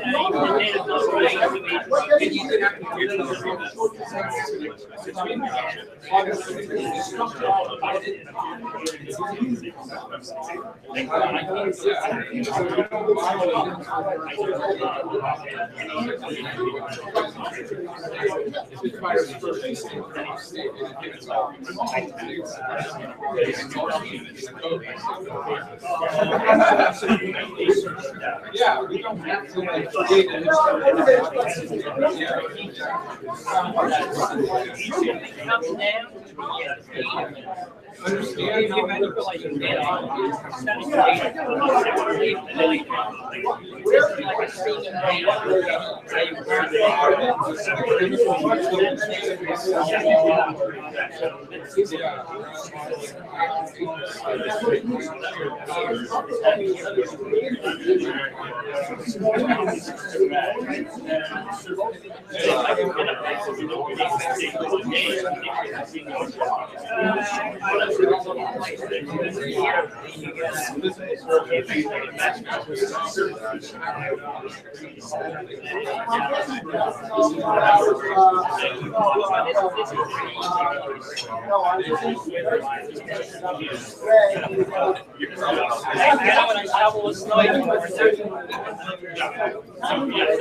Well, you know, I know everybody on the channel. I still did the last 50 years. No, they are there. Yeah, well, you guys are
Well, any of these guys, I mean, Jim is fine. You can talk about the issue, but he's not going to bother with it. I think he's Somebody could do it. yeah, like always be available.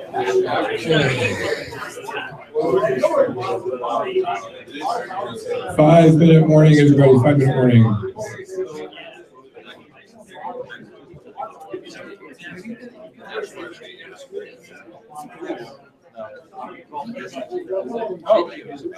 Join our field.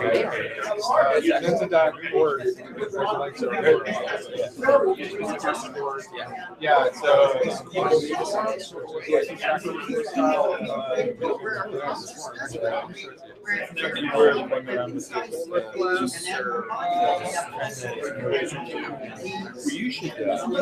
they usually just read stuff and ask questions.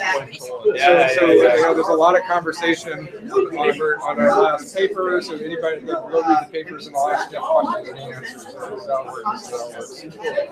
And then just random stuff like segments versus synapses. There's some questions, but in our code we call segments something specific. You don't even say segments in the presentation, but in the code it means something. So yeah, we've got different like categories, just pure theory discussion, and then we've got hackers, which is different implementations. Somebody wants to write their own HTM, let's talk about it there, and then just about NUPIC, and then we have a Java version.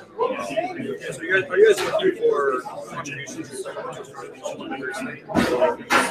Discussion. Mostly just discussion. When we went open source, we were looking for contributions, but since going back into research mode, we've kind of taken the NUPIC open source platform and just stamped it 1.0. And so it is what it is. It can do this amount of things. We have to move fast, and so we moved over. Research engineers are working on another open source repository. We're not really accepting contributions. Everybody can go see it and look at it. Come ask questions. Like, what's going on here? And there have been a few people that made corrections. But it's not like the other one where I'm like fostering people to come create pull requests. Here's a bunch of stuff that I need you to work on. We're kind of letting go of that just because we focus on research so much now. And not so much trying to get people to collaborate. I think we'll probably circle back to that at some point once this matures a bit and people start building that.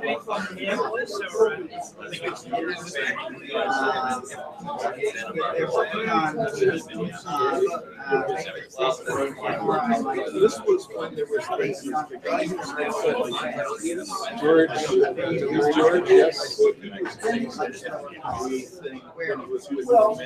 wasn't here when I was taking all the pictures, so I don't know much about it.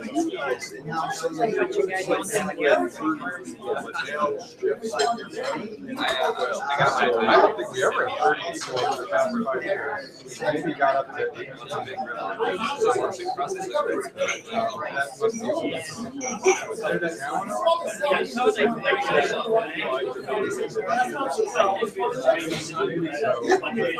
Yeah, we have a 15. I'll mention it to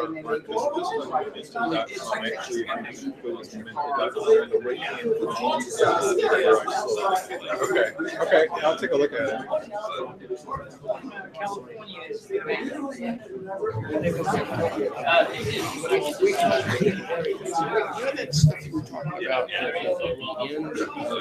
Talk at 5 o'clock about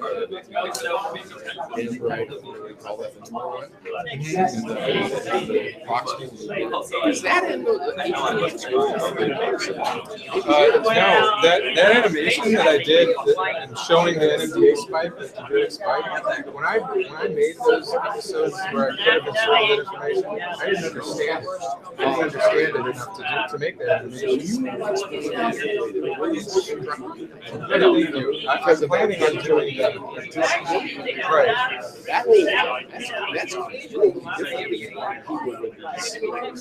Yeah. It's a whole lot. Okay, if everybody could please take your seats. Thank you.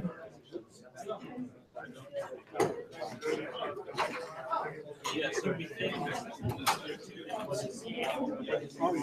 going to turn the lights out on you up here because people online are saying they can't see the slides and they don't care to see the speakers. So I'm just going to turn the lights off. If you're going to make any big gestures, just do it in front of the screen and then they'll see. Oh yeah, okay, hold on. Okay, before Marcus starts, a little bit of entertainment. I have Suyash, who's a technologist and a magician who would like to do a quick illusionary trick for you. I can do without that. Okay. We just wanted to make sure that everybody's paying attention and after the food and drinks. And like Jeff was mentioned about magic, I have been obsessed with magic since I was a kid. So what I do is try to understand how brain attention is being manipulated. I'd like to show you something here. So I have this board and there's one black dot here. And pay close attention because on the other side, I'll show you, we have 4 black dots. And I want you to look closely because I'll turn this around one more time. On this side, we have now 3 black dots. Isn't that crazy? And and really pay attention because here I have 6 dots. Crazy, right? You guys are all brain scientists. You're like, you know what's going on. Okay. Well, you know what? I know you're thinking what's happening, so I'll do it again. So when I show you this side, I'll tell you what I'm doing. Your brain is filling in the gaps. You're looking at a pattern and you're filling it in, and you're thinking there's a dot here, right? And of course, like if I switch this around, like here, you're thinking, and there is 6 ones right here. Right? Isn't that crazy? So like I'll do it again, like here, and I'll show you there are only 2 dots, but if you look closely, they're actually 3 dots. Isn't that crazy? And if I turn it around one more, dots all over the board. Thank you.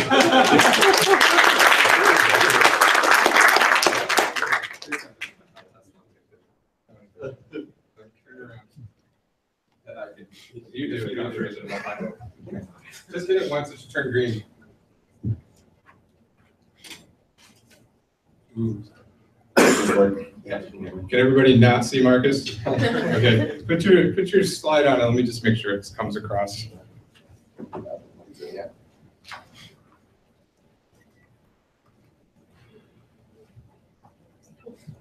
Oh, USB-C.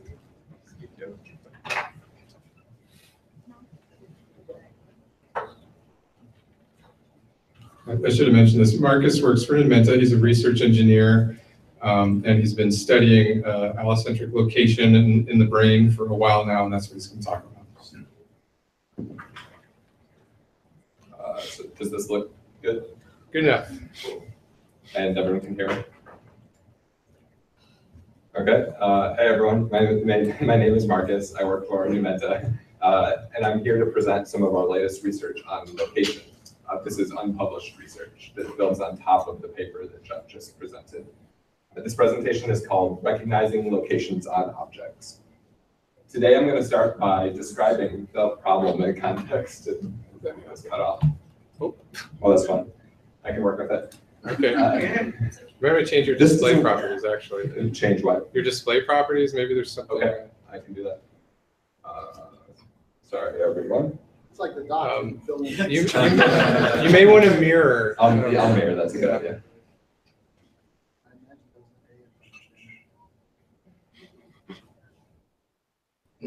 What's a meetup without technical difficulties? Yeah. Nice picture. Yeah, thank you. I took it. Yeah, this is being weird. I'm going to unplug and replug and see. Sorry, everyone. This was working before. That's the whole thing about being here. It was working before.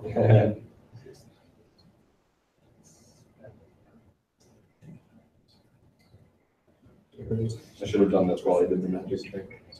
It would have distracted us. How many do you buy USB-C? This is a VGA input here.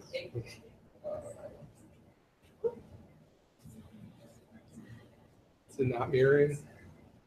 Yeah, it's not giving me the option here. Oh, that's weird. What did it say about scale? Yeah, try that. It's weird because it looks like your screen's fine. It was just when you were in presentation mode. We'll see. There we go.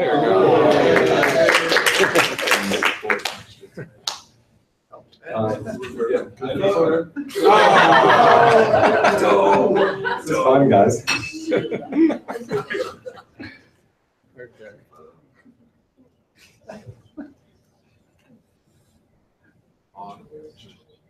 It's good. We're having fun. Okay, now try and print.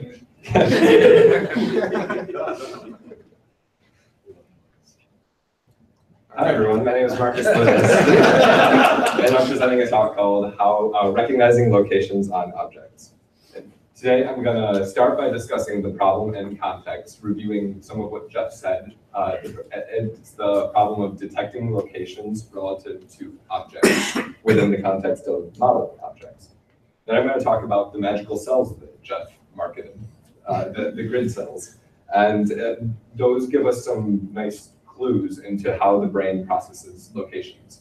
And finally, I'll lay out a solution that's inspired by those principles. Part 1, the problem and context, detecting locations relative to objects. Consider the inputs to your brain. Your body is basically this array of sensors, and your retina is like an array of sensors. I've shown a picture of a coffee cup landing on that array.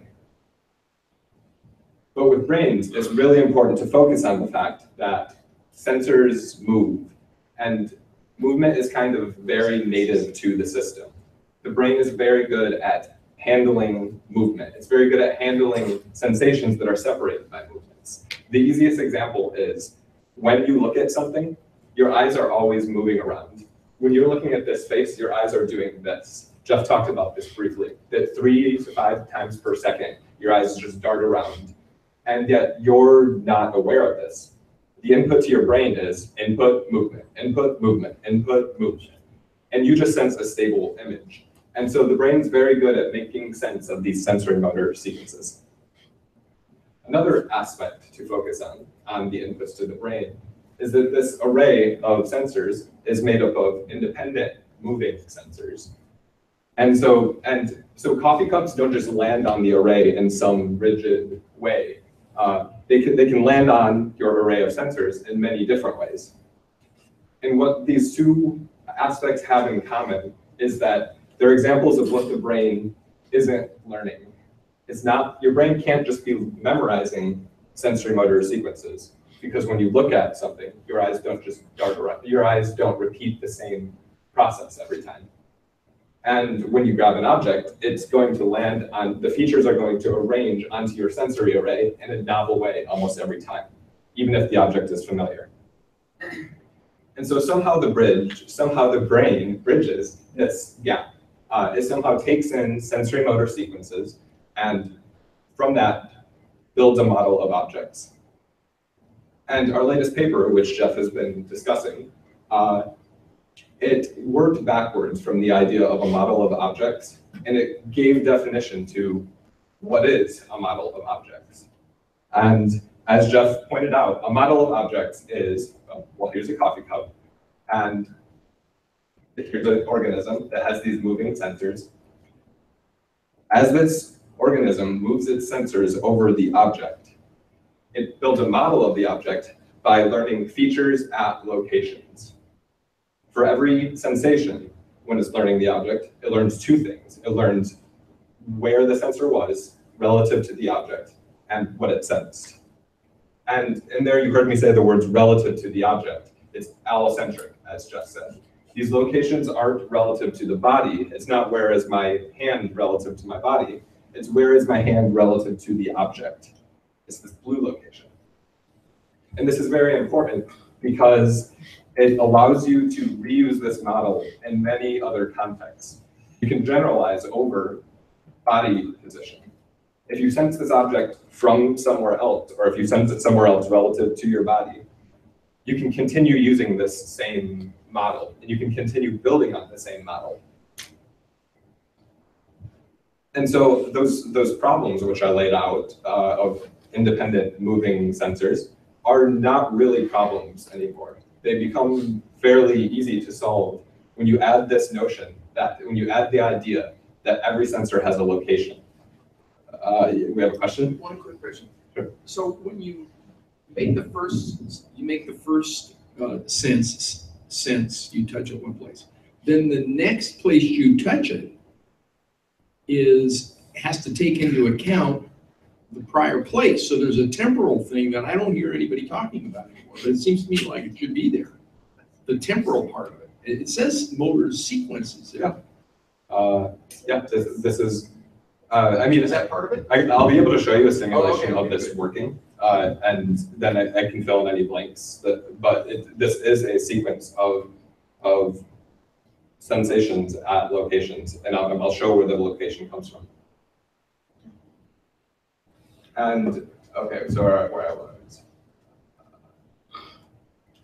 Yeah, so this really simplifies those problems. It gives us a way of thinking about how the brain processes inputs from independent moving sensors. And now our remaining work is a little more cut out for us. We just have to bridge this gap. And in this talk, I'm going to bridge part of this gap. I'm going to say, given the location relative to the body, given the sensor's location relative to the body, calculate the location relative to the object, the allocentric location. In this next part of the talk, I'm going to talk about grid cells, because they give us some really nice clues on how the brain processes location. Grid cells, the discovery happened about 12 years ago, and it won the Nobel Prize in 2014. And this whole wave of events really gave new life to the idea that the brain represents allocentric locations. So part 2, inspiration, principles of grid cells. In the next slide, I'm going to show you a video of a rat moving around a box. And during this experiment, they record a single neuron from the entorhinal cortex of this rat. This neuron is a grid cell, and you'll see why it's called that. As the rat moves around this box, they draw a little tick every time the cell spikes. And so whenever the cell spikes, they draw a tick where the rat was standing at that point. And you can see that it's not totally random. With a high sample size, you see that it's clustered into these specific locations that are equally spaced, and they form a sort of grid. Here's a cartoon version of that. Each of these grid cells fires at multiple equally spaced locations. And these locations form a triangular lattice, the equilateral triangles stacked up. Or if you zoom out, it's a hexagon. So you'll hear people describe these as hexagonal. This picture is just showing a single cell, though. This showing the firing fields of a single grid cell. If on this electrode you record the nearby cells, you'll find the same hexagon shifted to the right or shifted down. And if you record a large number of cells in this general area, you'll record enough that they can totally cover this space. They can totally cover the box. And in the next slide, I'll show 16 cells tiling and covering this whole box. In this picture, there are 16 cells, and currently cell 7 is active. Cell 7 is firing. If the rat walks to the right, then, well, I should walk this way. You're right. Then cell 8 will fire. If it walks further to the right, cell 5 will fire. And so you get this mini map, or this mini tracker that is keeping, that this red dot just moves with the rat's body. And if it walks off the edge of the map, it just revolves around. Interestingly, in a room, if a rat arrives back into a familiar room, the grid cells will fire in the same place as they fired before. But if you put them in a different room that has the same dimensions but is sufficiently different, the cells will fire in a different place. In this experiment, they just changed the colors of the walls and they changed the odor of the room, just enough to convince the rat that it was a different place. And now one thing about this is I've been saying that the cell represents a location, but it's kind of an ambiguous location. If you know that this cell's active, you, the audience, or the rat, none of you know where the rat is. You don't know if it's here or in this room. And this is where grid cells bring another trick into the picture. And that's that they're arranged into modules. There are, previously we were looking at the results of a single electrode. You record one group of cells. But if you put electrodes into various parts of the entorhinal cortex, you'll find cells that have very similar properties. They're still grid cells. But the space that they cover, the tiling pattern, covers larger spaces. It'll be a bigger hexagon, or it'll be a rotated hexagon.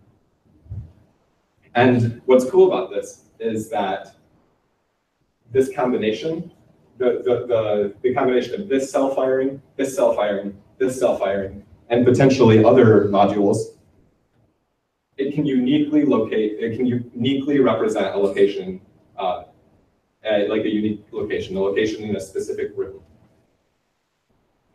And something that's kind of magical about this idea is that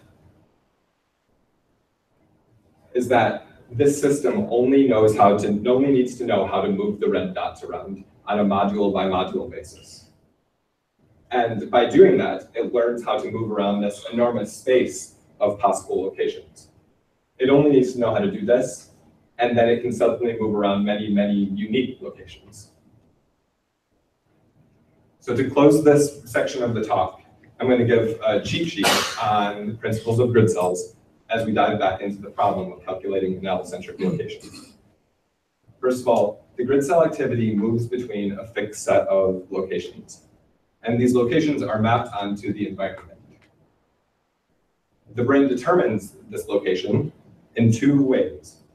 One is it determines it from sensory cues. For example, when you put a rat back into a room that it's experienced before, it'll remember, hey, I've seen this before, here's my location. The other way that the brain determines the location, determines which grid cell should be active, is by taking the current active cell, using movement cues, using the fact that the rat moved to the right, and activating the correct cell, shifting, taking this active cell and then activating this one because it received this movement. And now we're ready to dive back into the task at hand. Grid cells solve a specific problem of determining where the animal is in its environment. The task here is to determine where is my moving sensor relative to an object. And these are very analogous problems, but there is one sort of big difference, and that's that you have multiple sensors. And so the task at hand is to take the principles of grid cells, but also account for the fact that there are multiple moving sensors and somehow make them coordinate. And that brings us to the solution, which I'll describe as recall, normalize, vote. I'm going to start with the two-layer model that Jeff was talking about. I have two moving sensors. Each of them is processed by a cortical column. There's this two-layer model that involves an input layer, which is learning features at locations. It's learning feature location pairs. And an object is just a set of feature location pairs. And the columns vote on what object they're sensing. But here, I'm going to stop taking this location, this allocentric location, as an input. I'm going to compute it. It's the location of the feature relative to the object, as shown in the diagram. And the only other input I'm going to give the system is the location of the feature relative to the body. Where is my hand? And the way I'm going to do this is, well, let's recall the two ways that grid cells recall locations. The first way is by sensory cues, using sensory cues to recall locations. So I'm going to add this driving connection from the sensory input so that it can cause the system to recall locations. When you sense a feature, your brain, this cortical column, will say, it will ask itself, where have I sensed this feature before? And it will activate a union of these location SDRs. It will activate all of the possible locations that this could indicate. And every sensor is going to do this. Every sensor is going to recall all of the locations that it might be sensing. And now the remaining task is a fairly simple one in some regards. What needs to happen now is you have, and I'll show a simulation of this soon where you'll see there are many active cells here, and there are many active cells here. And somehow they need to talk to each other and choose locations that are coherent with each other. And it can't just work like the ones up at the object layer, because every location or every sensor has its own location. So you can't just have them vote directly. They need to vote on something they can agree upon. And so I'm going to have them normalize this location. They're going to take it and using the location, using the blue location, which they don't know, but they know they have a list of possibilities. They take the list of possibilities of this, and they take this, and they convert it into a list of possibilities of this, of the location of the body relative to the object. Every sensor can agree on that green location. And this is very analogous to the second way that grid cells compute locations. The second way they compute locations is they take it and they take this distance, they take the distance of the movement, and they shift it by that. They transform it by that. This is going to take this location and shift it by this distance. And just intuitively, knowing any of these two locations, you can figure out the third one. Just if you think of it as math, it's just a simple vector addition or subtraction. And this is the entire solution. The final aspect of it is you vote on the body's location relative to the object. Each sensor is going to vote on this. So there are two parts. Each sensor recalls a list of possibilities, and then the sensors vote on where is the body relative to the object. Hey, Marcus. Yeah. I have a couple questions. It's a good question someone's asking online. Does this mean the grid cells have topological relationships to each other? Grid cells do yes and no. Within a module, no, that hasn't been found. But modules are topologically arranged. So cells near each other tend to be in the same module. But cells near each other aren't necessarily, when I was showing that like the red bump moves with the rat, the red bump might actually be hopping around various cells within a small area. And follow-up question, is what you're talking about here, the solution that you just presented, is this implemented or is it just theory? It's implemented. I'll show you it in 30 seconds. Great, thanks. One last thing I'll say is when you'll remember I talked about modules, how they allow you to have unique locations for every environment. Similarly, if you have unique locations for every object, it makes the system very powerful. And I'll show this in this demo. In this demo, it's a simulation. I have a visualization of a simulation. And there are these 4 toy objects, and our little organism is recognizing objects and recognizing locations on objects. And let's just hope the monitor works. Okay, zoom it out a little. This will work. I'll start here. There's a lot going on in this visualization, and I'm just going to focus on a couple aspects of it. First of all, here's the organism with its moving sensors, and it's sensing this object, but it doesn't know that, or rather, it didn't know that. And 2 things I want to point out. There are 3 cortical columns that correspond to each sensor, and they loosely align with that. And I only show the cells that are active. In each layer, each population of cells, I show little black triangles to denote an active cell. And I show a little picture next to each population of cells, which is decoded. It's classified. It's saying what is the meaning of this set of active cells. And the main thing I want to show you in this is when this robot reaches out and senses ABB, the first thing that happens is it activates an immense number of cells. It activates, every sensor activates all of the possibilities. It senses, this one senses A, so it activates all of the possible locations, all of the places where it has ever sensed A. And this one senses B, similarly, all the locations that it sensed B. So it starts by activating a union.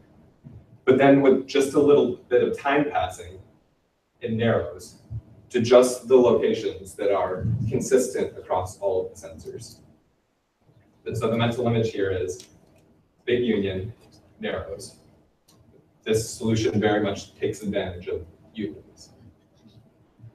And to describe why this works in a visual way that works really well for me, I'm going to bring back this big space of locations that comes from grid cell modules. Whenever you learn an object, whenever this organism learns an object, it puts it somewhere in this space. It says, hey, this is a new object. I'm going to just choose a random location in this space, and I'm going to put the object there. I'm going to associate this set of locations with this set of features. Similarly, when it senses this object and learns it, it puts it over here. It chooses a random location in this space and proceeds to learn the object by moving the sensors over it.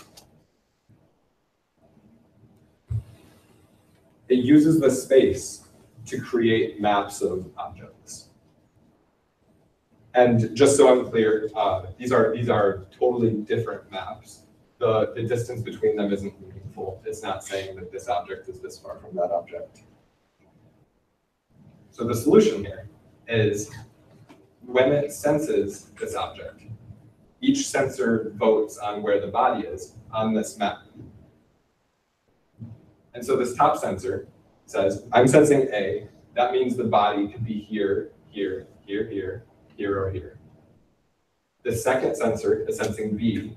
So it says it might be here, here, here, here, here, or here, any of those 6 locations. And finally, the third sensor goes through the same process. And the system now knows that there's only one possibility that could have caused these 3 inputs. And by making that observation, the system infers the location of the object, all of its sensors, and it identifies the object. And so to go back to this diagram I showed at the beginning, which was stating the problem, I sort of displayed this as sort of a serial process of determine the location relative to the body, relative to the object, and then proceed onward. But it's also useful to look at this as a holistic process. And the holistic system does this. Basically, this is a neural model that learns objects in a way that when it senses a set of features, it asks itself, do I remember any objects that contain this arrangement of features? This quite literally is what this network does. And it uses the answer to this question to figure out where is the location of each sensor. And in the process, it recognizes the object. So to summarize, location is probably one of the brain's main primitives. It's one of the main things that the brain works with. Grid cells make a strong case for this, and just from analyzing the task of building a sensory motor system, it really solves a lot of problems. Jeff just killed a lot. Mosquito. Mosquito. Grid cells suggest an approach to location, and that is that Cortex has some space of locations that it can process. And these spaces can be, a grid cell module is a space of locations. It's a small space. And the combination of them can create a big space of locations. And then Cortex maps objects into this space when it learns the object. And finally, with this general framework, Cortex can recognize these locations in 3 steps. It recalls, every sensor recalls, all the locations that it might be at. And then all the sensors normalize those locations by kind of translating them into, well, what does that imply the body's location is? And then they vote. And basically, this system computes the location by recognizing it. And I'm open to questions.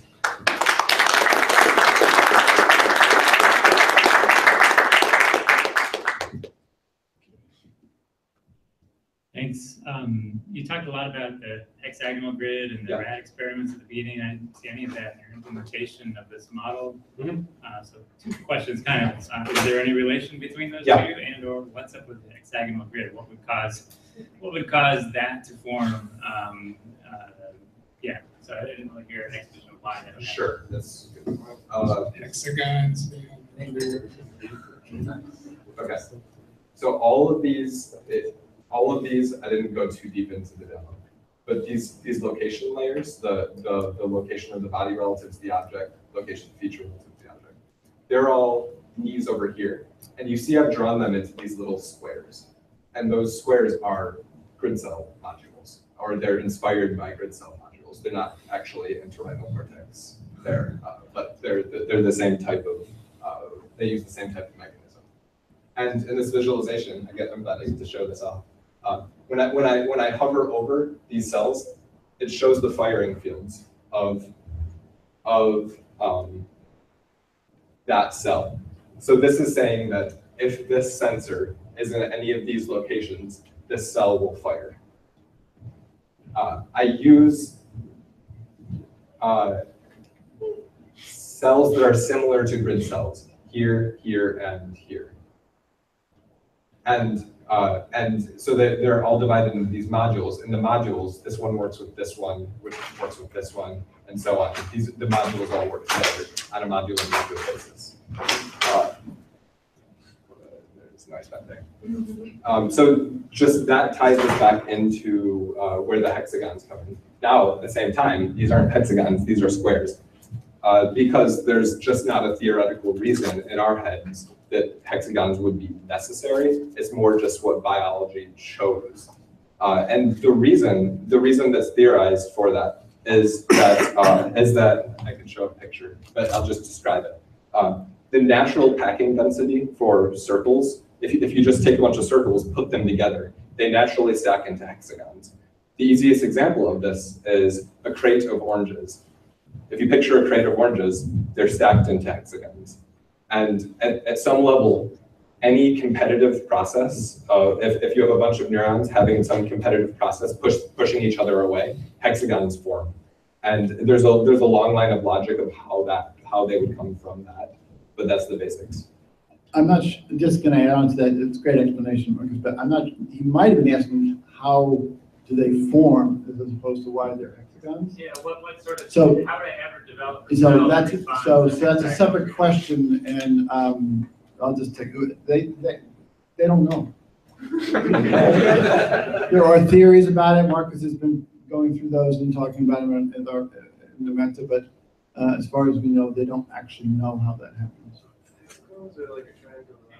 Both, either one. Why do they form this tiling method in a very structured way? It has to be structured. I mean, it evolves somehow. Well, sure, it's obvious there's a mechanism. These are facts. They exist. So the actual mechanism by how they form is not really known, unless, Marcus, you know more of that. But it may be very old. You said that there's This problem, Marcus, am I correct that we don't know how this formed? You're correct that we don't know. There are theories, yes, depending on how fast my internet. But I should point out that Matt just brought up a good point here. The entorhinal cortex is an older structure. If you think about it, as soon as the animals started moving, if they ever wanted to get back to where they started from, they had to have a solution to the problem, the location. And animals can get back to places following paths they never taken before. They can wander all through the woods and know how to get exactly back to where they came from. This is a problem that had to be solved long, long time ago, as soon as animals moved and wanted to go back to places they'd been to before. So it's been under a lot of evolutionary pressure, and there's some magic mechanism about how these things are formed, and people haven't figured it out. But it's three-dimensional, it's not just 2D. Did you do any studies related to the dimension of height with grid cells? Oh, that's a very, yes, they have tried to, can I rephrase that? Are you asking whether grid cells respond to, or they have 3D firing fields? Yeah. They've tried, and I have not found any studies of 3D grid cells. One interesting thing is some people think that they have, because there was a study where they found grid cells in bats. And people get excited when they hear that. But in the experiment, the bats were actually walking. I'd be surprised if there wasn't. I mean, it'd be very surprising for some animals. No, rat doesn't need that. Right. But a bat really does need that. Another possible theory that some people believe is that cortex has learned to co-opt a 2D grid cells to process a 3D world. There was a recent paper on head direction cells that basically head direction, your sense of direction, which I haven't gotten into, but they work very closely with grid cells. They haven't found those to be 3D selective, but there are models that show that 2D head direction cells and potentially grid cells could be used to navigate a 3D world. They've even simulated it with birds. I'm sorry, this is so exciting to talk about this. You can play around with this yourself. I mean, I do this all the time, but you can get up in the middle of the night and it's dark and walk around and ask yourself, do I know where I am? Do I have a sense where I am? Can I predict what I'm going to feel when I walk down my hallway a little bit? Your ability to do that tells you have a sense. And your ability to know where you are, even though you have no sensoring, because you're doing that path integration, the movement thing that you're doing. And it's interesting because they can do that in 3D too. I can lower myself down and raise myself up, and I know where I am. Now, maybe there's a trick, but I'm able to solve that problem. Yes. And so it tells that there is a solution to that problem for humans. Whether it's the 3D tiling, I don't know. Yes. So we had a question right over here. So I think the question is kind of related to this. Like you kind of learned the fact that, okay, this is probably the top based on the feature sets. How do the scale effect? I mean, how does it, I mean, how do you bring into account the fact that it could be a little scaled up version or scaled down version, but I still can actually infer that it's a cup? So you're talking if the cup size is actually itself. different. Yeah, the features are the same, but it's just scaled up and scaled down. You're looking at a relative position and figuring that it's a cup. But you know, the features are the same, it's just that it's scaled down, right? You're Can right. you infer the same thing? I mean, how does this model capture it? I would say this model doesn't try to solve that yet. I was trying to show just the minimum pieces to illustrate this new principle, and adding some sort of scale and variance would require some new connections here, or some new mechanism. And I really intentionally kept this as small as I could to really focus on a single principle. Any more questions? So for grid cells, it seems to have a two-dimensional structure, right? Now, is the plane of this two-dimensional structure always aligned with gravity, or could it be tilted in various ways? There have been experiments that happen on planes with rats walking up and down the planes, and I can't summarize it to you right now. I'd have to look back at it. It's a good question. I don't remember exactly how it It wasn't one of those that they were trying to tell whether the animal thought it was a new environment. I remember one like that, where they were tilting it to see at what level does the animal think, oh, is this a different room? Does that sound familiar to you? Kind of. Yeah. The one I saw specifically was trying to figure out what is the role of the third dimension in grid cells. Right.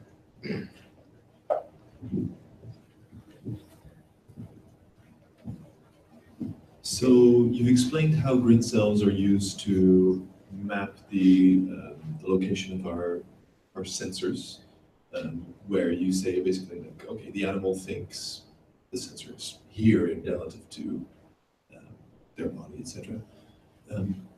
And you've shown us in your visualization how in a 3D model you say like the magic system you were discussing, it votes where the body is relative to that. Yes. Is the location signal in terms of like the actual neurons firing in your model, is it the same? Like, do you have a similar representation for the location of the body as for the location of the sensors, or is it a very different sort of representation?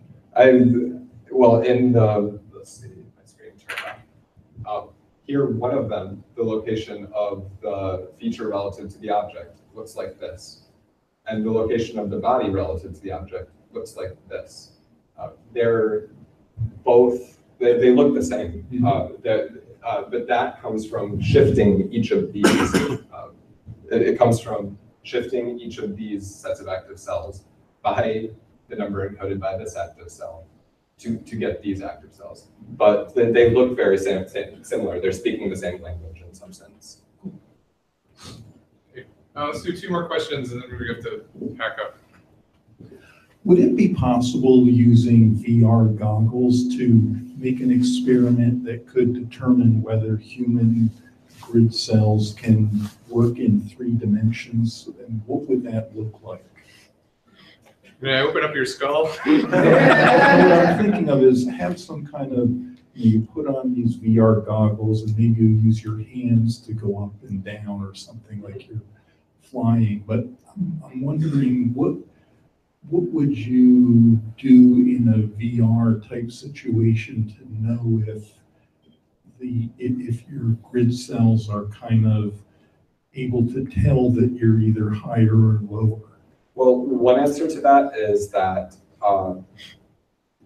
one thing that's very important here is the animal needs to be moving, and it needs to be propelling itself, basically. It also has vestibular cues, but just virtual reality, seeing the world around you, making it feel like you're flying, might not be enough to trigger grid cells. The second technical difficulty here is sticking an electrode in a person's brain is not something that they usually let you do. And so, but that's not directly answering your question. So just like flapping your arms or raising your arms to go up and your arm to go down, that wouldn't be enough. That would sort of. Got it. Jeff just realized the same thing I realized. So when you say grid cells, entorhinal cortex grid cells, which are tracking where your body is, are the things that are well known to actually exist. This is a set of cells that is using similar principles. Okay, you're saying with VR, how would you track? You're asking about how you detect these cells right here, moving your arms.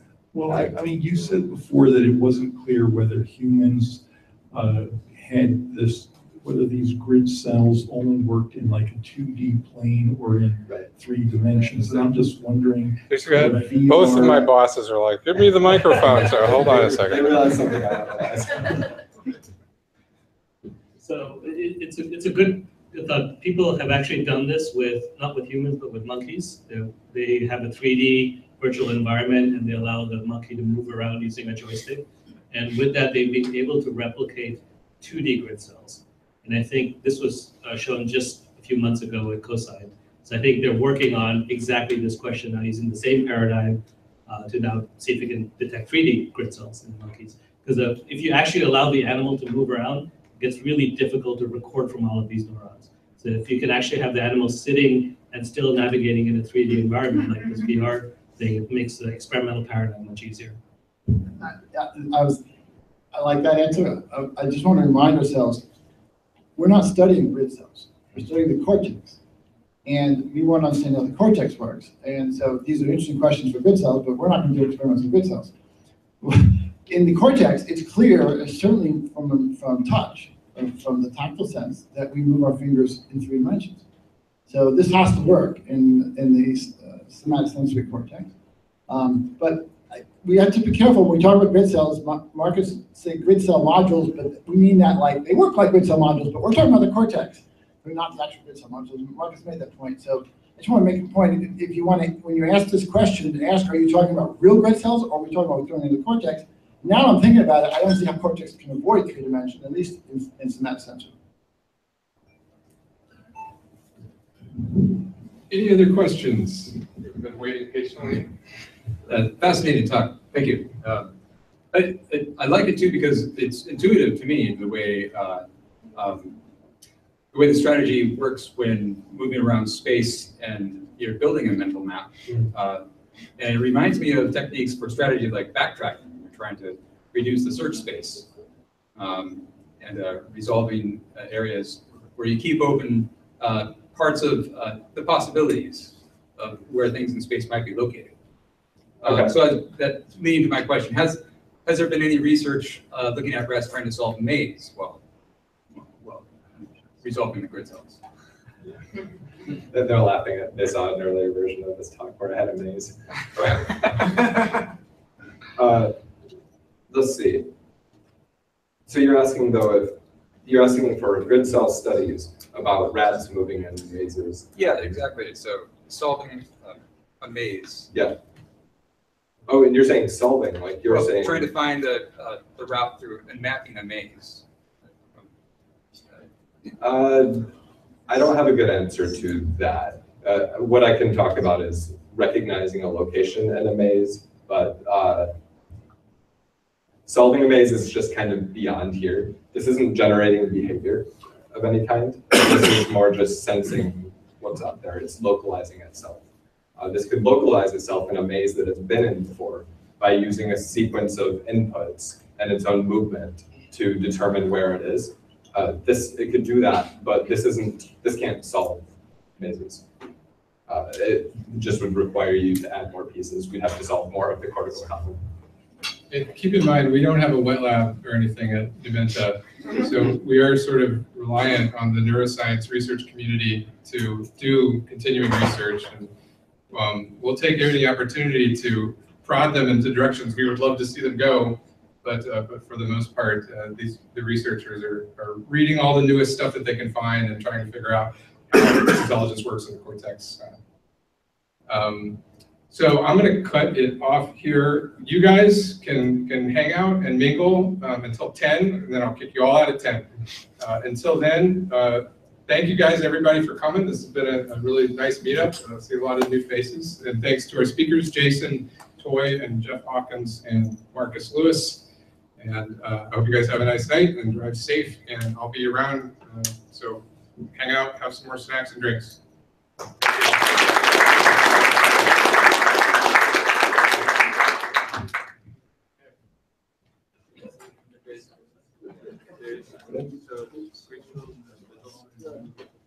Jason.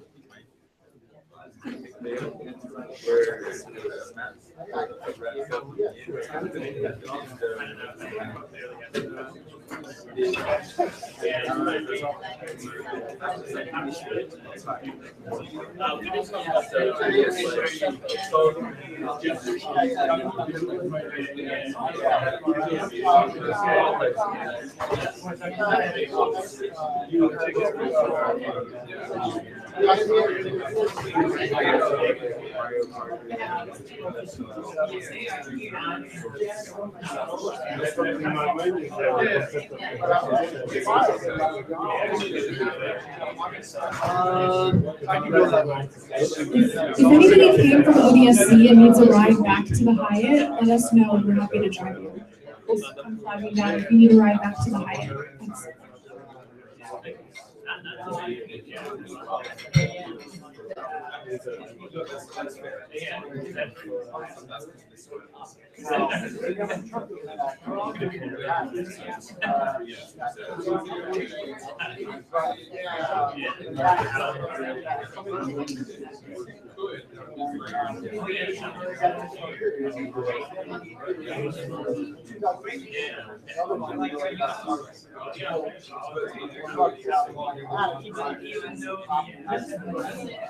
I don't even go to that before. The day before. Because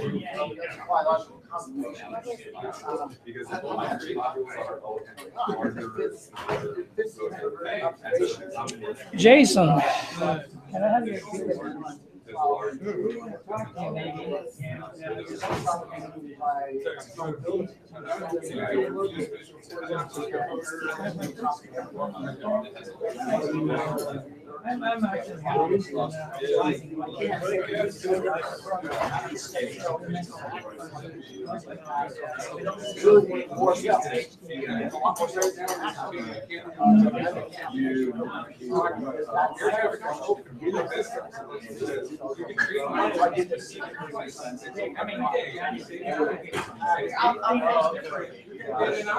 Nice park, out the parking lot, you just have to go out. And So you go out there and pay, you have to have cash. You want to pay by credit card, there's a machine out here in the hallway. Okay? All right, personally. Well.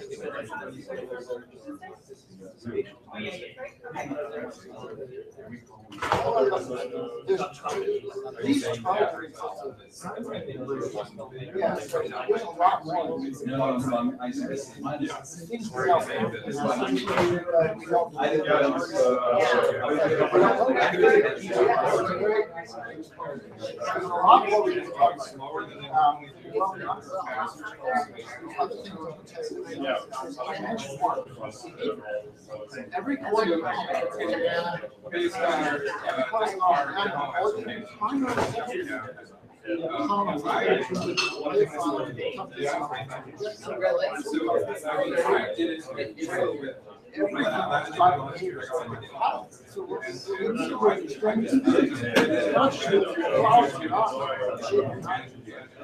How did you know that?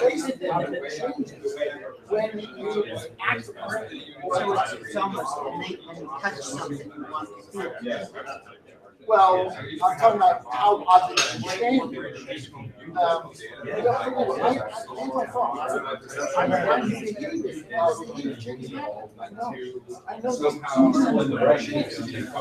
is that?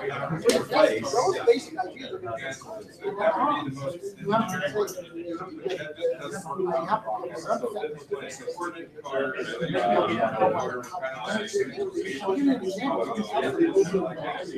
another problem didn't try to incorporate another data into that. There's the idea that, there's a bunch of stuff, so you're still, you know, between what I talk about, you have other ways to build protocols,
Make it easy. There you go. What was your name?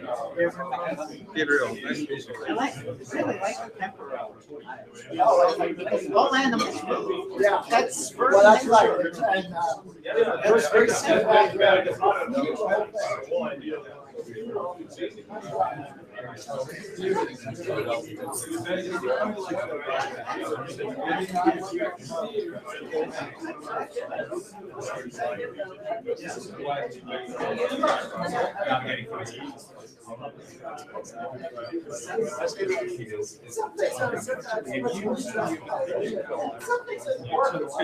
How was the magic? Good. You have like dots? Dots all over this. It takes 15 seconds.